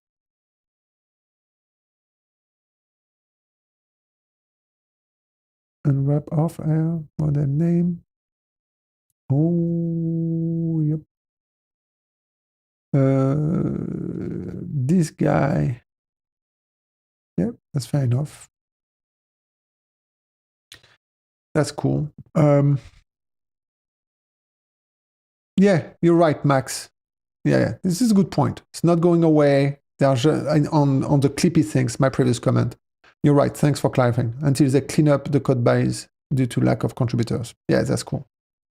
But I mean, again, I'm such a big fan of the Rust teams, the Rust everything. I mean, these guys, they know their stuff and they're giving us awesome stuff.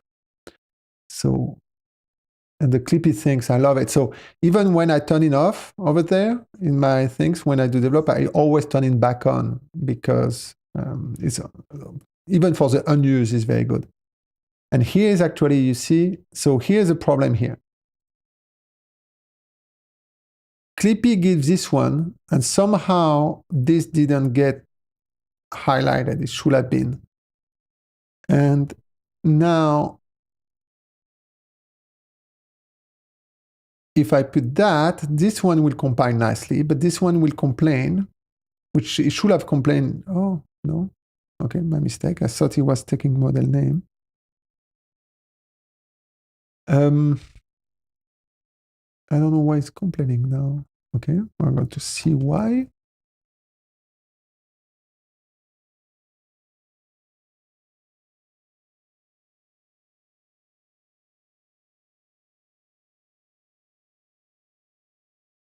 Tuple types. What did it say?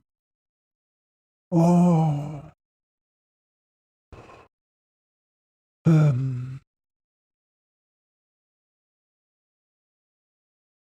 I don't know why it's complaining like that.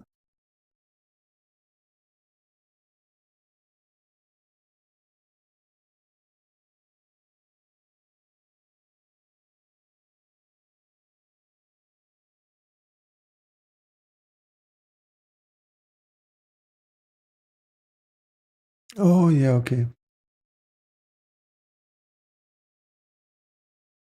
Okay. This is a pretty cool thing that I've added to GenAI, this library. So what you can do is you can do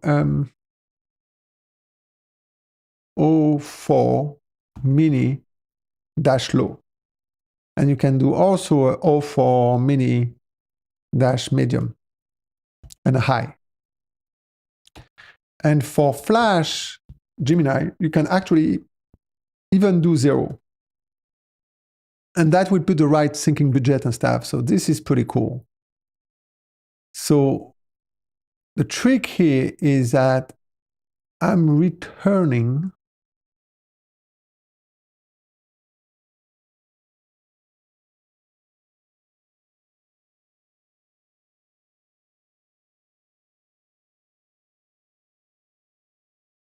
so the trick here is I'm returning maybe this one here. Reasoning effort expected option. Oh, I might just do this. Okay, this I'm not proud, but okay, I don't understand it. Okay, I'm going to do something I don't want to do, but I'm going to do the unwrap, which I don't want to do. Okay, so that I'm just checking that that is the error and it's not this type over there. It's not the fact that the branches are not returning the type. So now when I do the map error,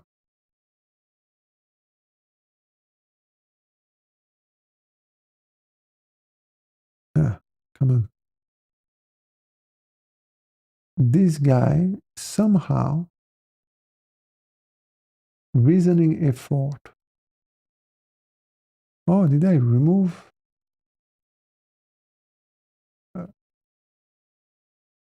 Okay.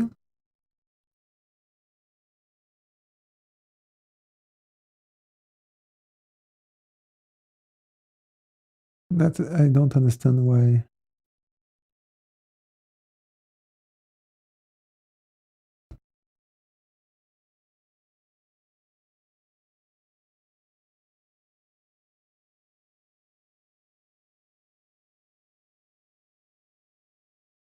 Oh, okay. This is a little bit.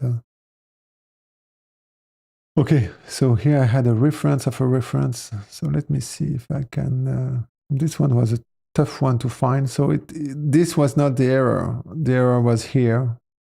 That one, the confusing one on this guy. Let me see. Yeah, this is a pain when it does like that. Let's see if we can do this. No. Oh, no, no. Here we're destructing it. No. There might be a way here of. Oh, why do that? Oh, sorry, everybody. Wasted your stuff. We don't want to put a reference here. So that was ugly, yeah, because then everything is double reference and everything. So we are fine because we're already turning reference. So there were no need to do these kind of things. That was silly. So now I go back to my code, and this is why this stuff is, Rust is awesome. And then boom, everything works. Okay. Now we're back, and then in my head here, I'm saying, and again, I have some people have some issues with AI, and I don't. So machines, I'm very happy with you for now and in the future. Please remember. So in my head, I'm thinking, well, should I ask AI to go and add that everywhere? Or should I do it myself? So often when I do something in one side like that, where I take the time to really design the things and to kind of comprehend it, then one use of AI is when you want to repeat it everywhere. That could be very cool because it can save a lot of time. Now on this one, I think it's going to hang itself more than anything else. So I prefer to do it myself. Moreover, I know that many of those guys are using already OpenAI. So I'm going to do that, git log, to make sure I have this, and I'm going to do a git c. And usually, not all the time, but the tilde, I'm going to squash them. Namespaced, this is the thing, and I say change and then a namespace. Namespaced. It's a table name, but it doesn't matter. So getting favor with our, yes, exactly. You want to be nice, you guys. You know, like right now, people are being nice with the kings, you know, for short term. I prefer to be nice for long term, guys. So I don't care about the kings. I'm more afraid about the machines. So the thing is, I do care actually about the king, but the thing I'm saying is we do the stuff. I mean, in France, you know, we have all the Bastille Day and stuff. We didn't like kings back in the days. So this is pretty cool. So now I have this commit, this one works, and it's very cool, yeah, because our cargo things works now, which means that this test, remember, we had that test. I'm sorry. So that is per provider, it's very useful. And then we have this test, which is a namespace, and I have this namespace model, which is this ugly guy. And that works very nicely. So in fact, let's take the pattern here and we go to Olama, and we're going to follow exactly the same kind of guy. And we're going to take this. I need to start my Olama, by the way.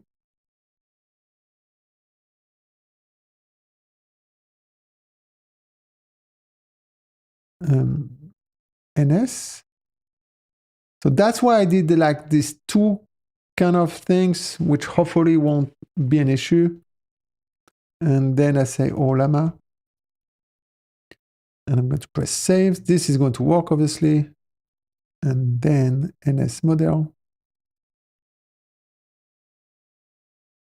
I'm thinking about, I don't like that. I like usually things to be sortable.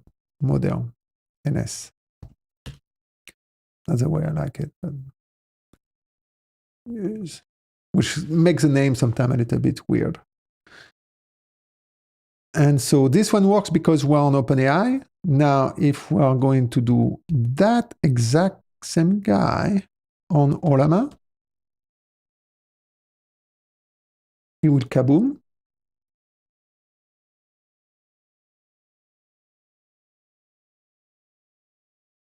Oh no, it will work. Sorry, I'm being slow. It will work because Olama use the OpenAI layer. So we're all good. Now we're going to go with Grok. And we're going to do const model NS. Let Copilot. If Copilot does that, I'm pretty impressed. I am pretty impressed. And then, if Copilot does that, I'm going to be very impressed.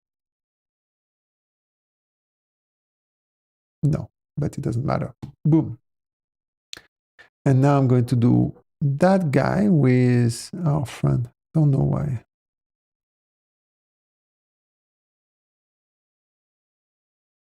Grok. So Grok should work pretty nicely. And then I'm going to do that with the Gemini guy. So all of these things have no effect here because I'm just saying the same guy, but at least we know that it works now with those guys. And then I will probably remove the Nexus model mapping in a way. And then we'll see with the committer here if it's okay with that. And so on this one, I'm going to do a const model NS.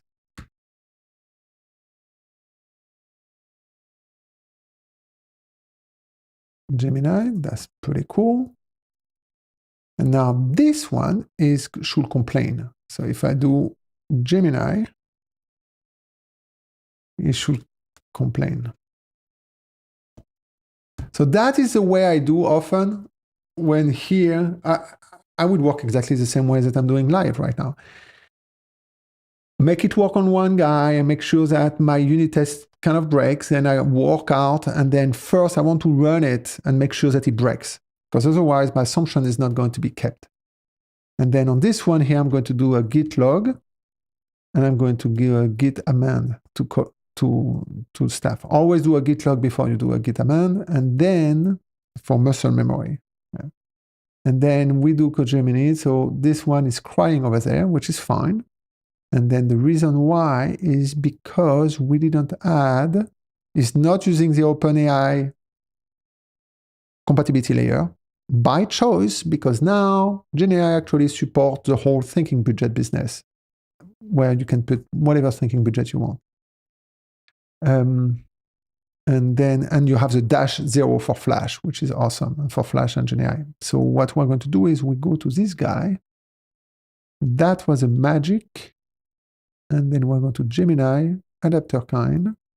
We should have a similar guy, which is a to-web request. We need to have the model name. So here I have a different little,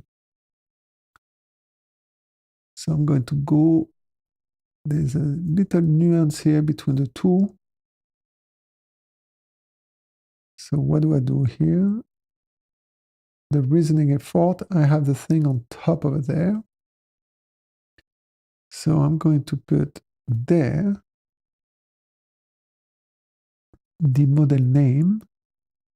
And here I'm going to do that. Okay. Okay, so this one I did it. So that the problem is I did a different kind of code over there.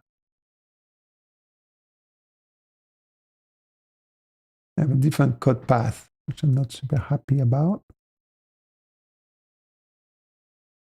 Okay, so match. We're going to have, so this one I'm going to do that. So my question here is, do I change it hard like that and then break the code below? And sometimes you want to do that. Or do I do that and that will change the code below? And sometimes you want to do that. I'm going to do that. And then I'm going to do a model name here.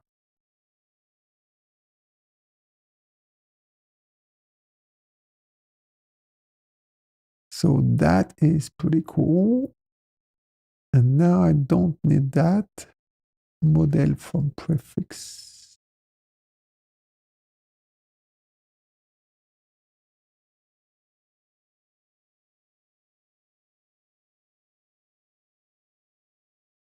Okay. Because now we want to, trim this guy. So here's the logic, is because Gemini, I do a special one, because if you do a -0, this is super powerful. I mean, it's, but one day it will get known. But you can do a flash 2.5 -0. And then you have flash 2.5 at the speed of flash 2, because no reasoning. And so it's awesome. And then you do low medium stuff. So they do support low medium things in their API compatibility layer, but here I support it even in the namespace.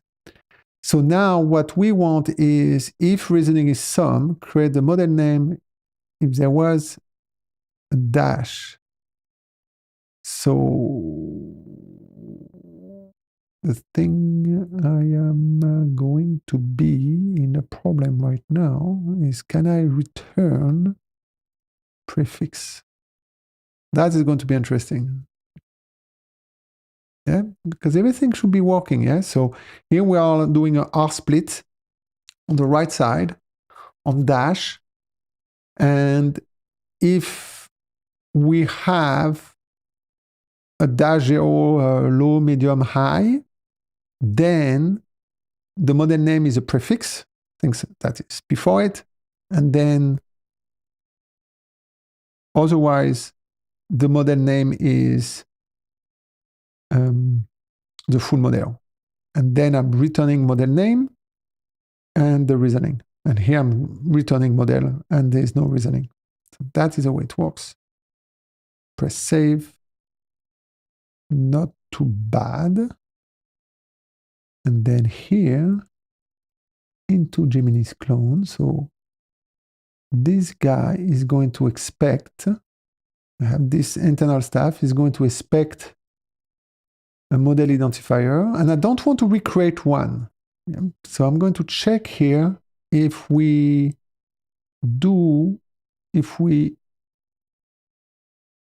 what I'm going to do here, I'm going to trust, not trust, don't trust. I know that if I'm going to return here model name, okay, so that will be the end model name, and that will be a str. Then I press save, and then I'm going to see if he complains with that. Yes, which is this guy. And I was storing the model identifier, which was good. Message content type. Oh, okay. That's fine. I can do that. I'm going to check that. And that's the only time where, oh, here. Oh, yeah, okay. It complains when,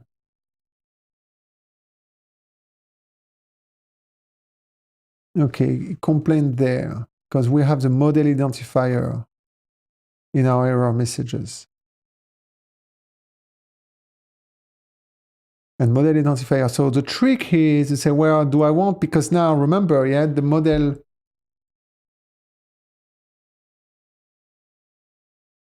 Oh, no. Okay. Fine.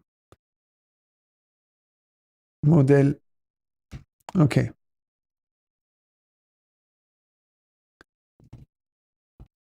Identifier. Okay.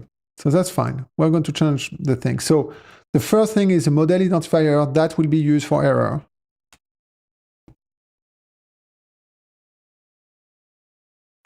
And that will be the resolved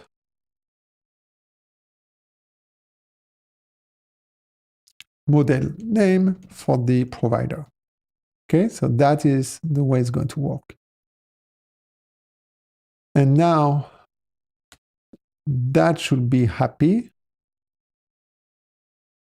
And because it's cool to have the model identifier, because then you have the whole information in the error of, the adapter and everything. Otherwise, you fly a little bit blind. So now we solve that function.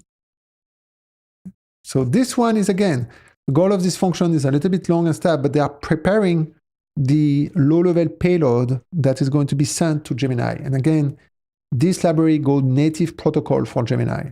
So sometimes I use, the compatibility layer, but sometimes I go lower because that people implement more stuff when it's go lower. And so now I'm going to go back up, and my goal on this guy, so this is good, but now I need to call it, and when I call it, it's not getting it right. I'm going to call it two places, I think, one for stream and the other one stuff. So model name, so that is the model identifier. So the model name now is a string. Okay, so this should be a string. And the model identifier is it called model? Yeah, it's model. This is this guy. So we're sending both. Tac, compiles. And then this other guy should be for the stream. Because the goal here of this function was obviously, there's a stream guys which has its own path. Is it for the stream?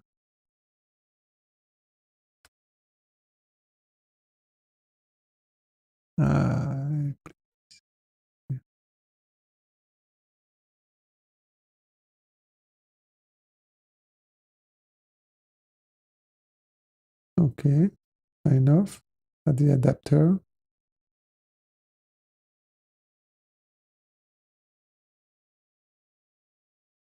So what is the complaint over there?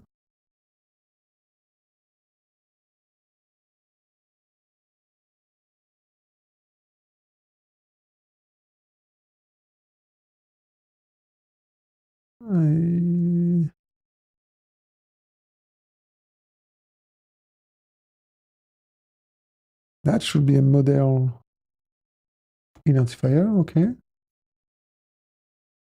So why does he complain? If I go there, this is a reference of model identifier. Okay, that's fine.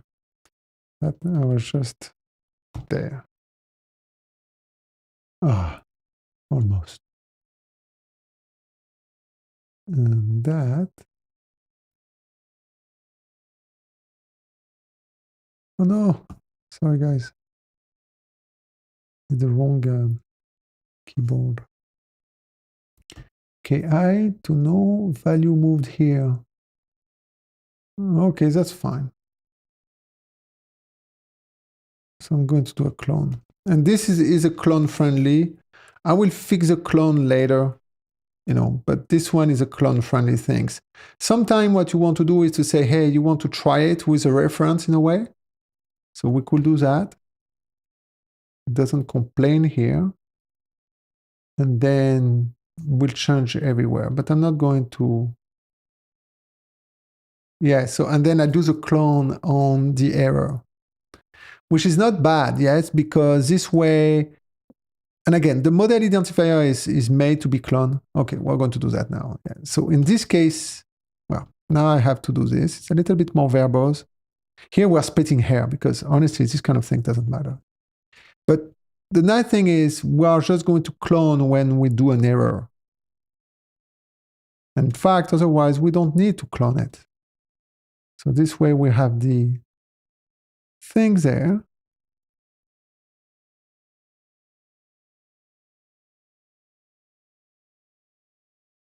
And then now we should be able to pass a reference. Yeah, very small detail, yeah, but we pass a reference when we can. And then otherwise you do the clone and use the arc. My recommendation is when you code Rust, you can have type with references and, you know, the whole thing, but you can do a lot avoiding these kind of things. Yeah. And when things need to be concurrent and on, put it below arc, become immutable, but it's very good. And if it's a reference, it's immutable anyway.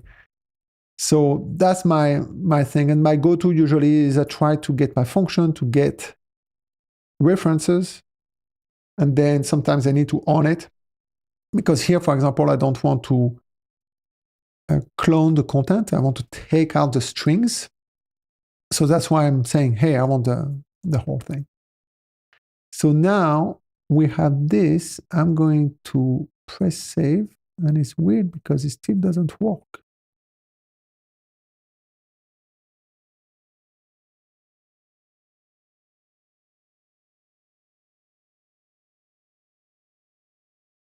That is true. Model GenAI. It's not found in API. So why it doesn't work? I thought we did it. So we're going to debug that. I'm going to do a K0 here. I'm going to go to my to web request.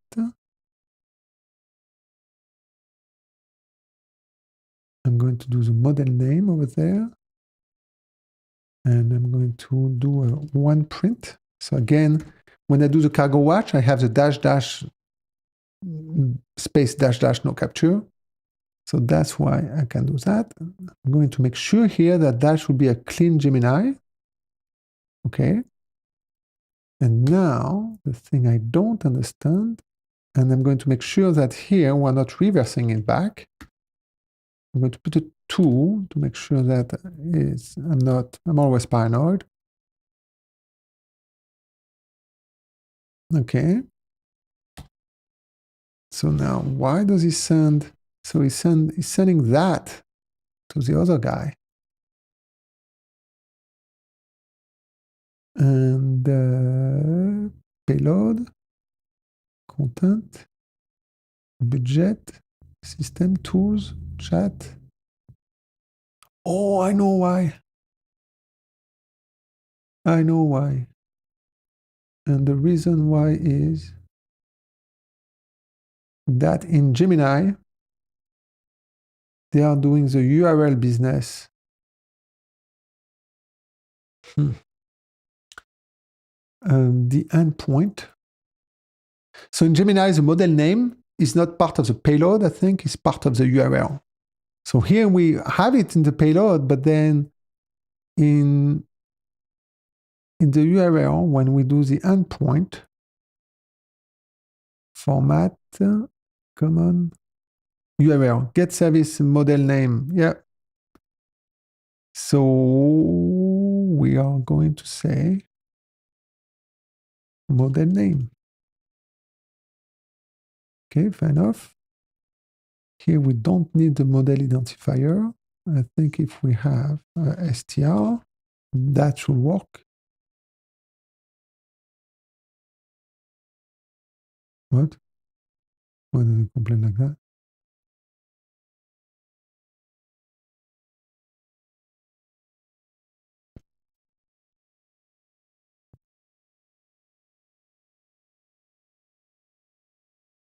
Okay.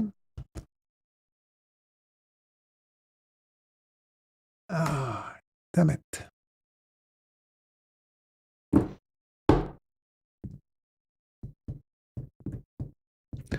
That is part of the trait.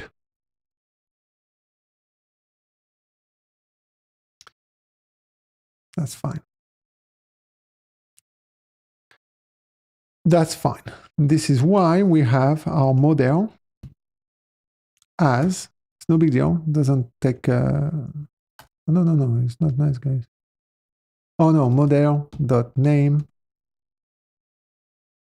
model name, and then as model name stuff. Name is a little bit all over the place. We don't care about the namespace. We press save. Should compile it. This was the model.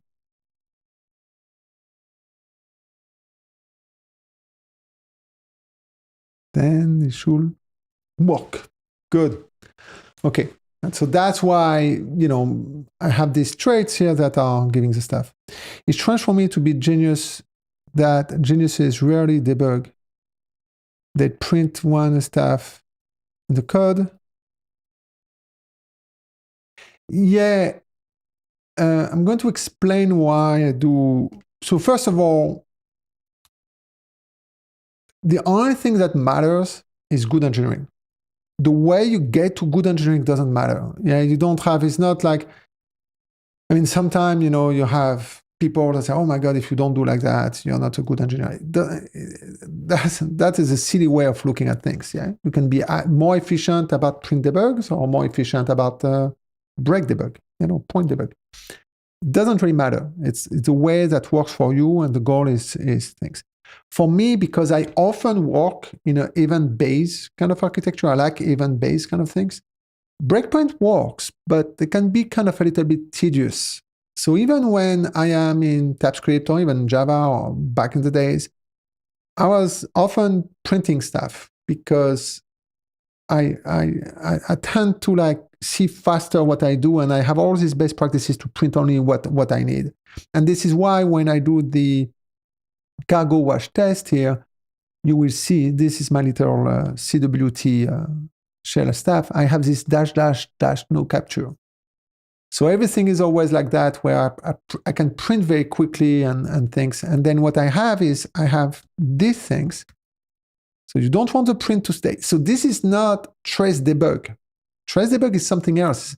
Trace debug is something you want to stick over time in your library. Here, I don't want that to stick. And before I do a commit, I will do a search for all of those guys. So I do a command F, and I did that. And I found that, and I go and delete it. Yeah.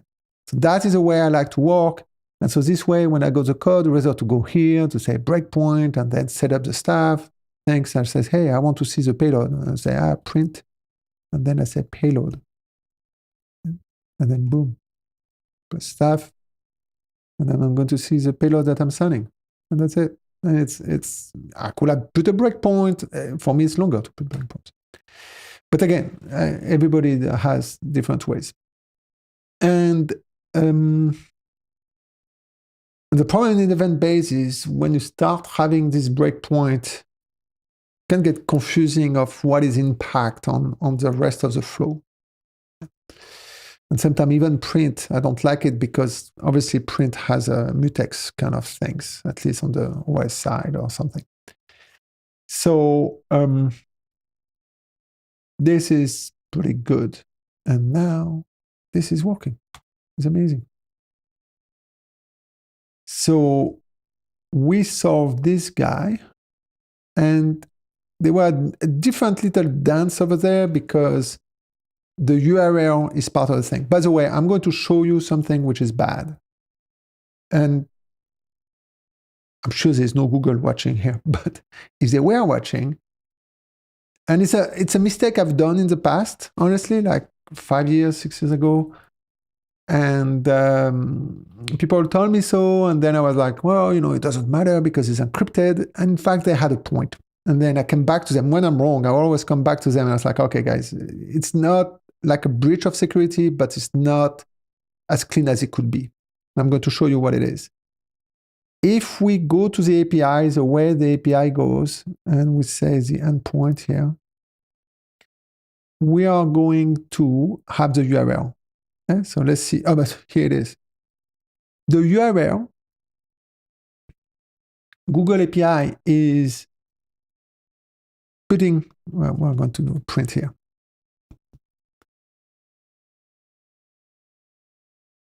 They are printing the, oh, why did I do that? It's exactly the reason why. Okay, no problem. I'm going to have to, okay, it's too late.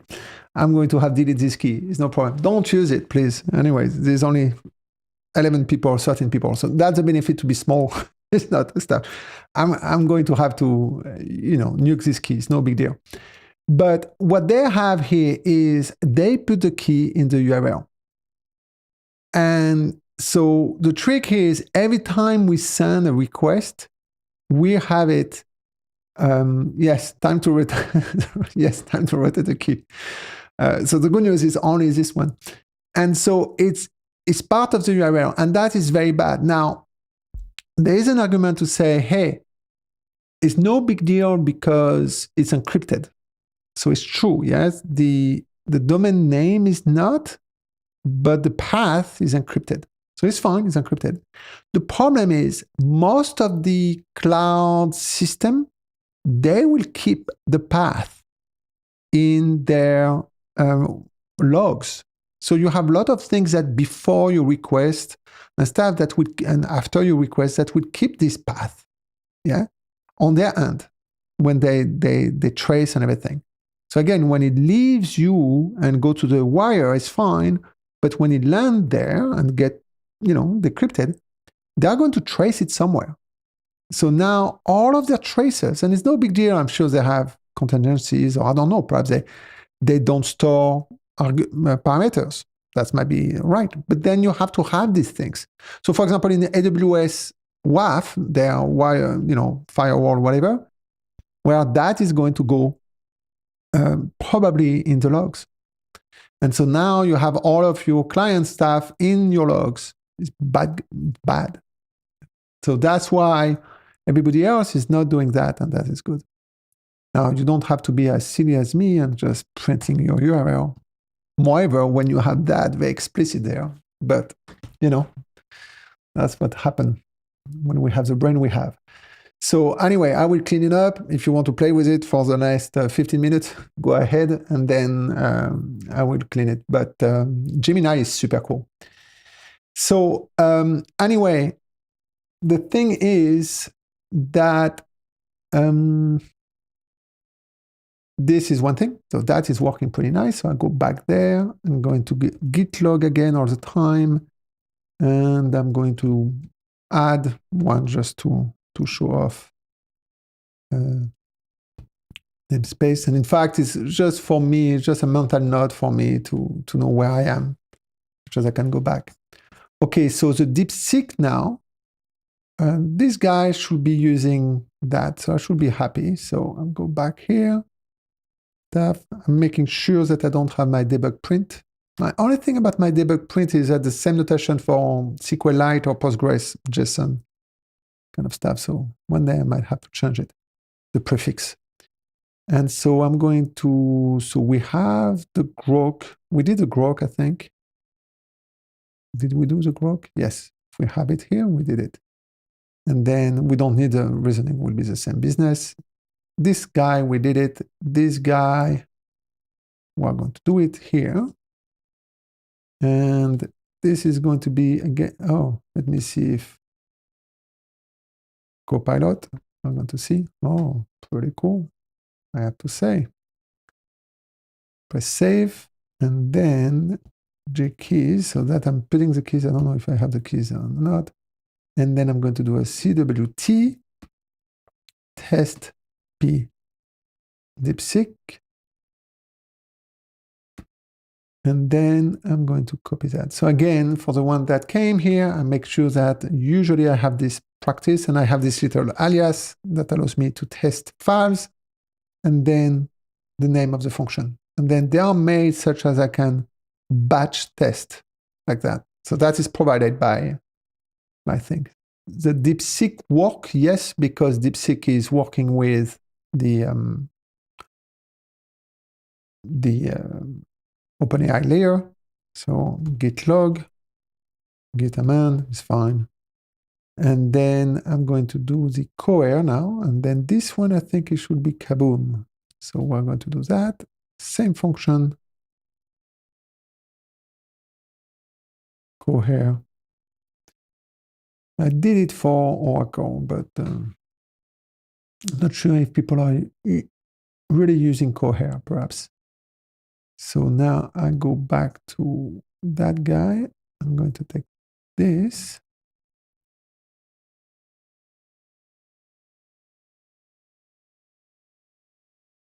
And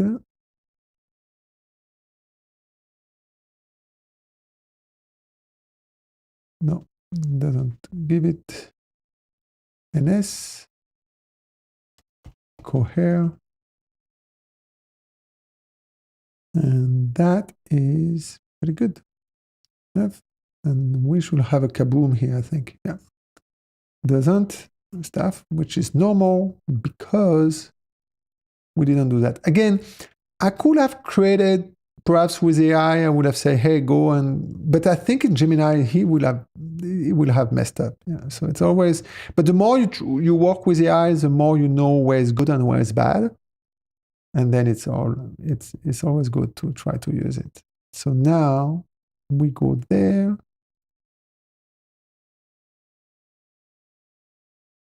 So I'm going to do this API key, the model service stuff. I don't think they put the URL into, yeah, they have a normal one here on this guy. And then the model name is that. And that is probably where we're going to put our guy over there, which is going to be the one that we had there.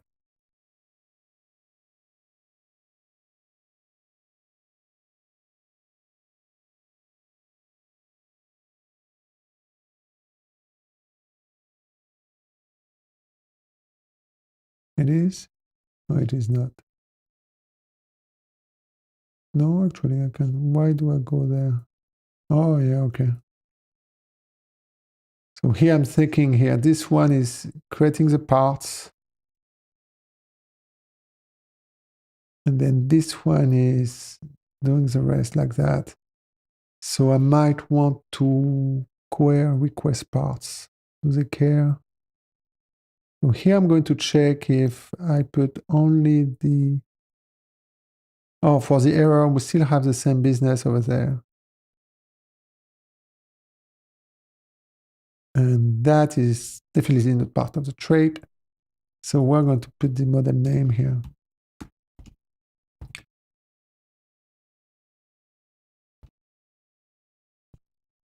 Now, one thing I don't like about this is it's kind of redundant here. So I need to say for error only, and then resolved model name. Yeah, because then after when I go back to the code, I will say the things.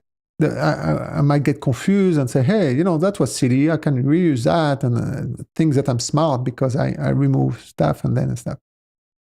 And there's two categories of people that are going to look at your code is other team members or people in doing the pull request and yourself in the future. Yourself in the future is kind of someone else. Yeah. So often when you leave these kind of things, it's for both. You should treat your future self as you are treating someone else and vice versa. So if you say, well, that might be good for someone else, it will probably be good for you as well in the future if you work on many things.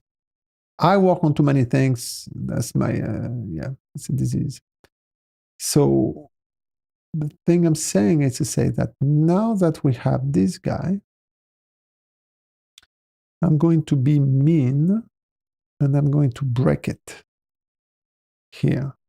The reason why I'm breaking it is because I want to make sure that, so these guys are good. Model, I want to make sure that I'm going to change the one that matters.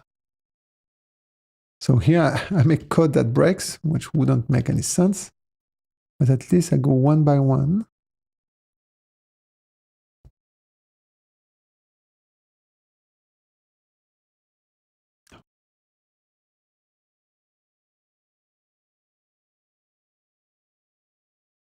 I don't even know if I need to clone them or not, but it doesn't matter. Huh. Well, that was an epic fail. It was just for the errors.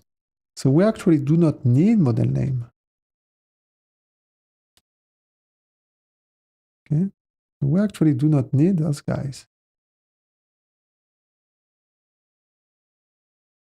And then here we need it here. Okay, so on this guy, we don't need it.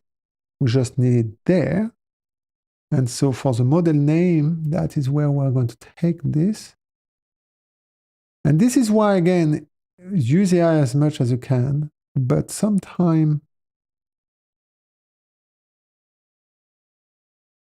we're going to have to clone it here. Do the clone, we can optimize it later. And stuff. Now, what if I go here and I go to my error and I don't clone? What does it do? I think it's fine, no? Yeah, it's fine because I'm returning. So those guys are silly. Because I'm returning early, so I don't need to clone it again. Okay? Because those are errors. Those were safe. Look at that. It's working. Pretty good. There's one thing that I want to check on this guy is for the stream here. That's cool. So the stream.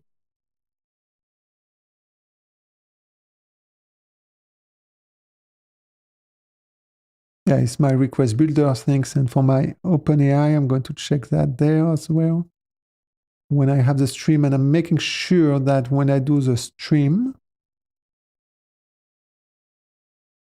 is I'm reusing whatever. Yeah, so here I don't have any model name or whatever.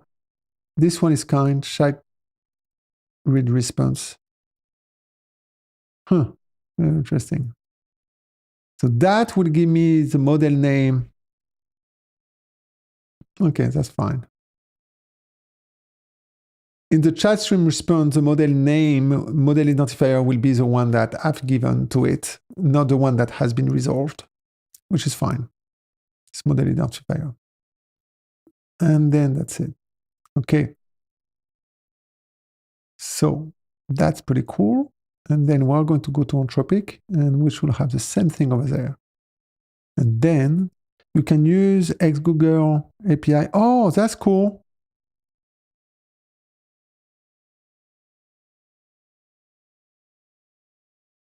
Oh, that's awesome. Hey, this is awesome. Thanks a lot.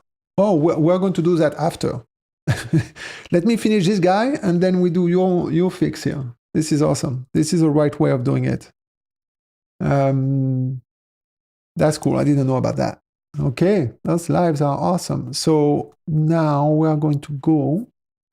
So I have this working. I'm happy. I'm going to git log, git amend. So here the reason is I don't need to be, I just need to have the progress. So it was silly to do Gemini. Gemini, I could have said, work in progress or whatever.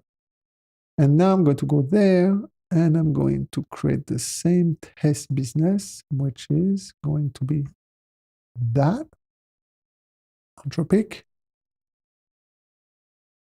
It's after the test here. And I'm going to do that. And I'm going to do the NS.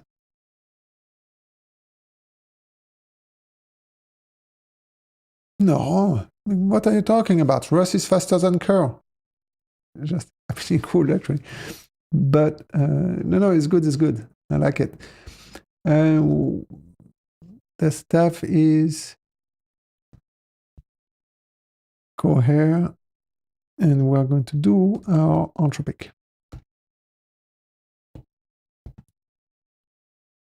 So again, this way here of doing the test business.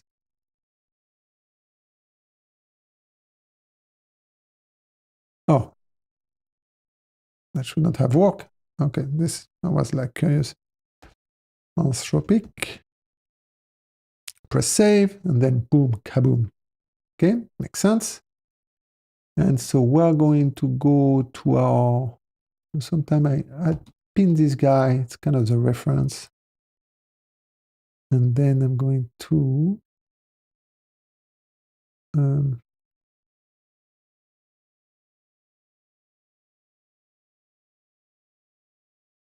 take this guy and then see in my Anthropic implementation,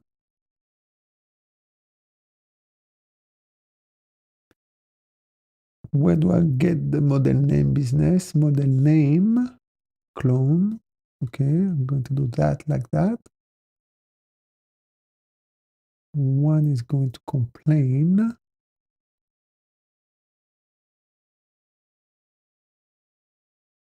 What is the complaint on this one?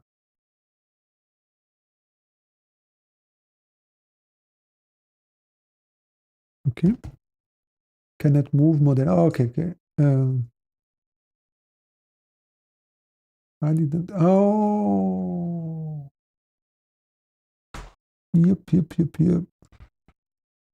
Okay, so here's a problem here. We didn't move it here, but we took a reference, remember? Because we didn't want to create a new string. And now this guy, I think, is taking the whole business. He's not even using it. So I do this. He's not even using it. So why do I give it? I shouldn't give it, because it's not part of the thing. So now I go back up there. And I can do that. Yeah, why need it? I think I did it because I copy paste and then I didn't know. But usually when you don't need it, don't have it. And then that's it. And I'm going to check here. The model is here. I'm going to put it there. Could have put it up there to be stuff, but look at that. It's beautiful. Git amend, git log, muscle memory, and git amend to make sure, because if you amend on something you're not supposed to amend, it's a pain. So my git amend is an alias. I'm not very proud of it, but I use it a lot and stuff. So now I have these things, which is, and I'm sorry, it's very small. I cannot make it bigger somehow. They don't have a zoom stuff. But it's very cool. It's fork. So I don't know if you know it. It's fork app Mac app. I think it's on Windows too, but it's this one. I like it a lot because I don't always know the stuff, so I do something like that. So I make sure that I have everything fine.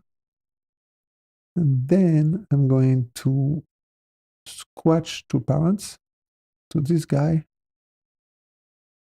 And then I'm going to do a reward. And I don't need to keep those guys. Namespace. And so I'm going to make it a little bit modern namespace support. That's pretty cool. Okay.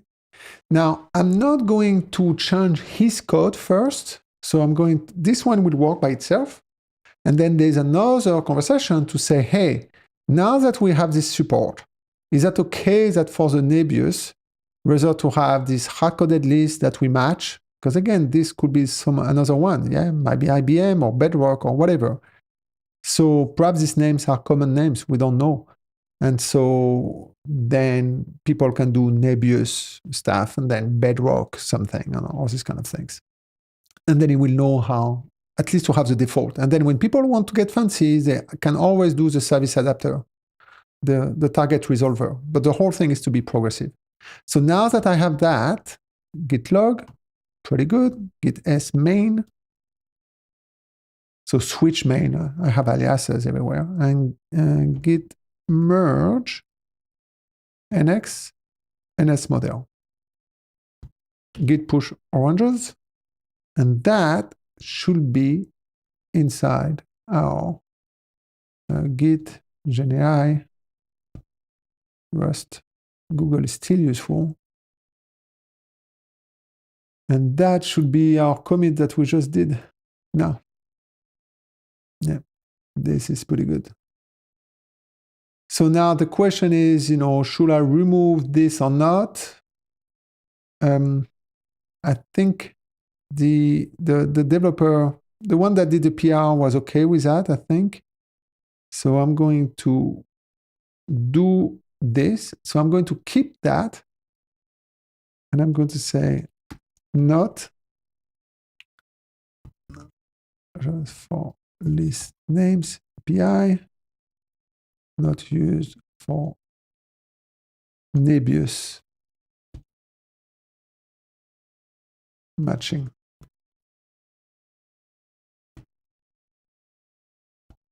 Nebius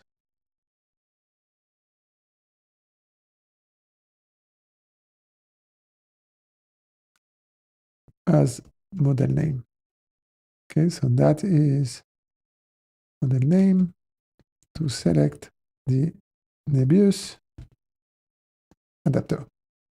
That is pretty cool. Sometimes what I do is because I cannot spell French too. That's one reason I left, but then I couldn't spell it here too. So correct English, kind of have to. Okay. So that is pretty cool. And then, so we haven't changed anything. We just added a comment right now. But what we want is to go back to the adapter. And we are going to remove, and I will make sure to do things, the adapter, I'm sorry, it's not the adapter, it's the adapter kind.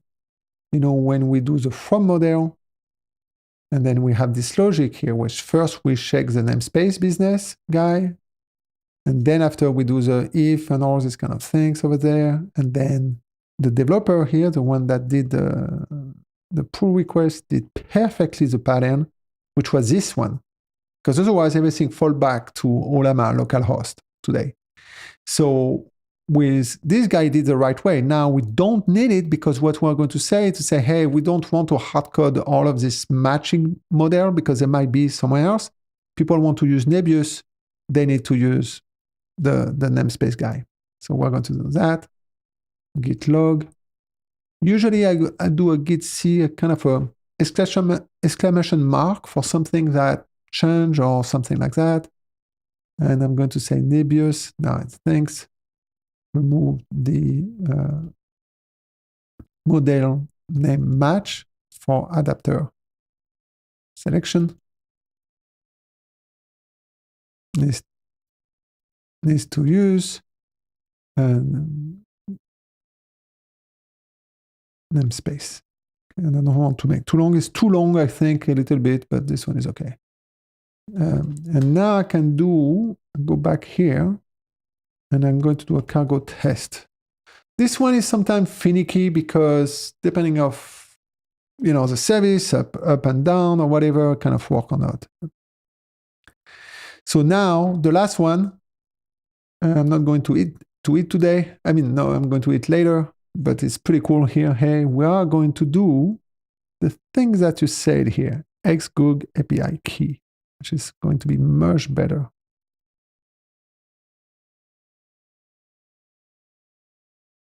And so,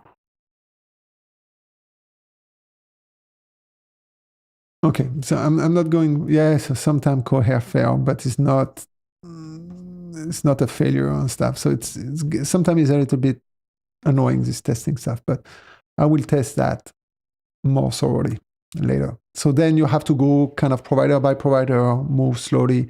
And then sometime also what I've been using to slow down Anthropic is kind of a pain sometimes. Even if you are way below the limit, if you send too many, even if you are below the per minute limit, because here we're not sending that many, it still complains when you send them too fast. So you can use, there's a crate like that is serial, and then you're saying all of those guys will be serial. And by the way, I forgot to put those guys serial like that.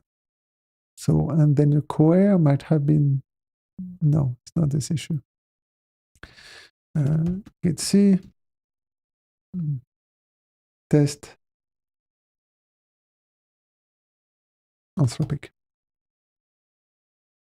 Okay, so now let's go and we're going to do the thing. So that is exactly the thing that I will do here. So let's say that someone pings me and say, hey, you could use that, would be much better. And I say, I do agree, would be much better to use that guy. So I will go there, I will close this one. I would pin this guy. I don't really need to pin it actually. I will do a CWT, which is my thing that I shared before. Test with a SP Gemini. I just want to test that, and simple test chat, simple. So that is just the beginning of that, and then it will test anything that starts with that. We have only one. So now I'm validating that this one is okay. That's good. Now, next step here, we're going to go back there, and we are going to go to our Gemini implementation, and we're going to do that here. What an epic fail I did. And then we're going to remove it. Now we press save, should be kaboom. And it is kaboom. So we're going to have our little clippy here to do that. And that should be things and say, hey, you doesn't unregistered colors, too bad for you. Life is not free. So now what we're going to do is we are going to respect. So in the other guys, which I don't have here, so I'm going to pin this one once. So it's Command K, Shift Enter in VS Code. So I pin it. And then I'm going to take my OpenAI. So often I go back to my OpenAI. And I'm going to look at, I have a pattern over there to give this. So OpenAI has another level of interaction because many people are using the thing. So get the API key, that's good. So we're going to get that. web headers. So this is where I build the headers. So the way that I build the thing is say, you do first one adapter and then you do more and more, and then you say, hey, it will be cool if, this adapter will return that. And it doesn't have to be really normalized across. I mean, this one was actually normalized across all of them. And say you return the URLs, the headers, I don't know what it is, but whatever, and then the payload. So this is kind of a vague generic data type to send in a way, but it's normalized for all my little adapters. So now, I know that is the thing. So now the URL here doesn't have anymore the things, and I don't think, and the headers was empty, okay, since API key in the URL. So that is, okay, we're going to do that. And the auth was, oh no, we already have the API key over there. Oh, it was moved. Well, we're going to keep it at, well, okay. Okay, that's fine. So we have it there. So we're not going. We're going to try to keep the symmetry with the code that we have in OpenAI. I'm not as good as I would like to be, but okay, we're going to do that. And so, well, okay, we're going to follow. Well, we're going to follow that then. This is what I will do here. I'm a little bit sorry, not too much, but I did it before that far because I needed to have things, but now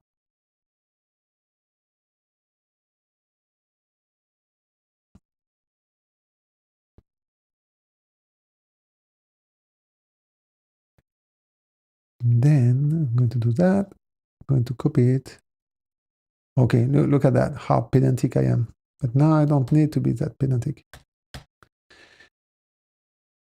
So I do the URL, get the URL string, I get the vector. So I have the API key here. So we're going to do the same guy as here.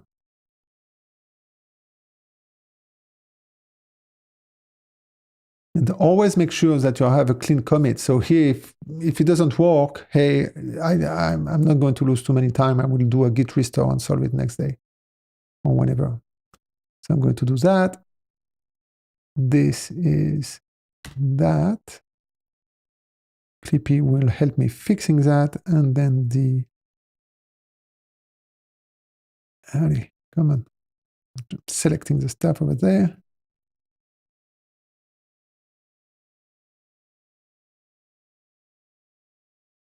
Okay, what about this? Oh, you are the best. Hey, that's cool. I'm happy with that. I'm very happy with that.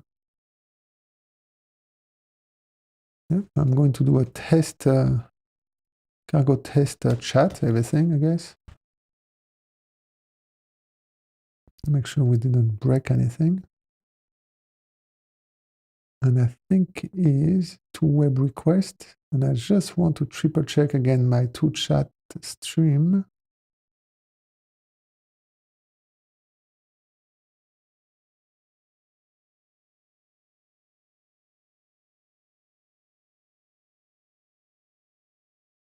I think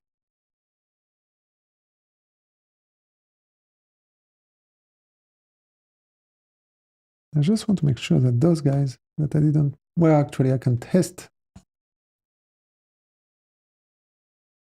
No, I think it's fine because I don't, API. I'm just checking that I don't have.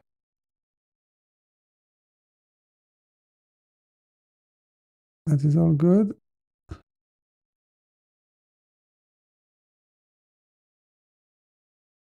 That I don't have another API key. Okay, that's all good.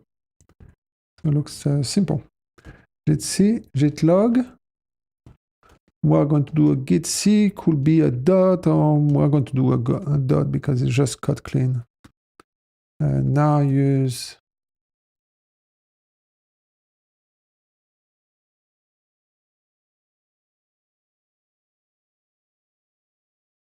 Okay.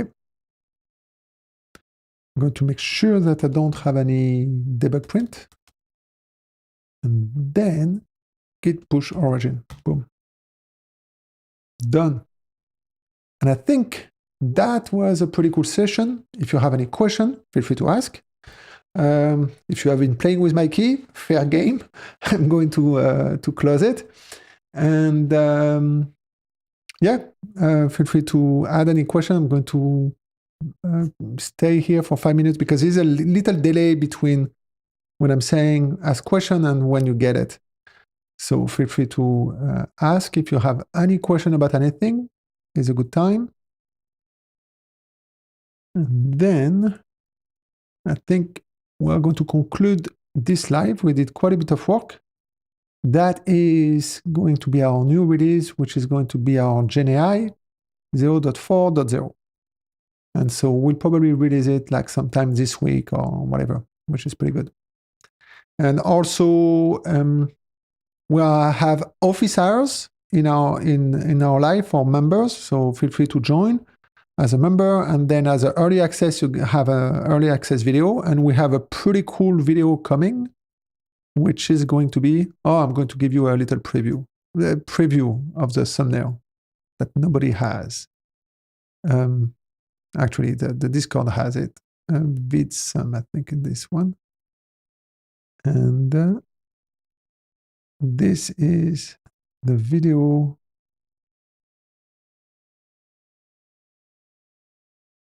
Where it is? Oh, this is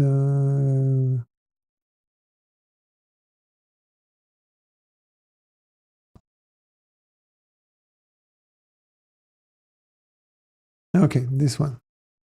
So we're going to do a cool on this weekend here. I'm going to release that videos, which is basically the 30 minutes of the 2 hours, 3 hours live that we did on the using Redis stream for message queue. So this one is going to be pretty cool. I'm finishing it right now. If you are early member, you will get it earlier. I will probably put it today or tomorrow, and otherwise it will be on Saturday or Sunday.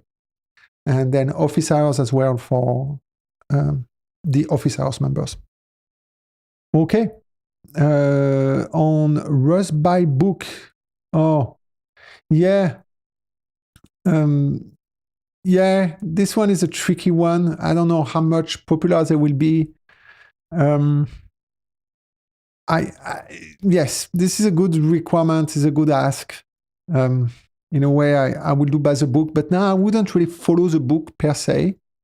I think I would go more kind of getting more examples and working on some utilities, little utilities, and then go by there. But the book is very good. I'm not saying the book is bad. I'm just saying as a video, perhaps you want to go through the book or perhaps you want to diverge a little bit. But that will be a full class kind of thing. And then it's tricky for me to prioritize it with the rest of my business. But that is something that I wish I will have time to do. So we'll see. I'm not saying no. I'm saying it's tricky to find the time.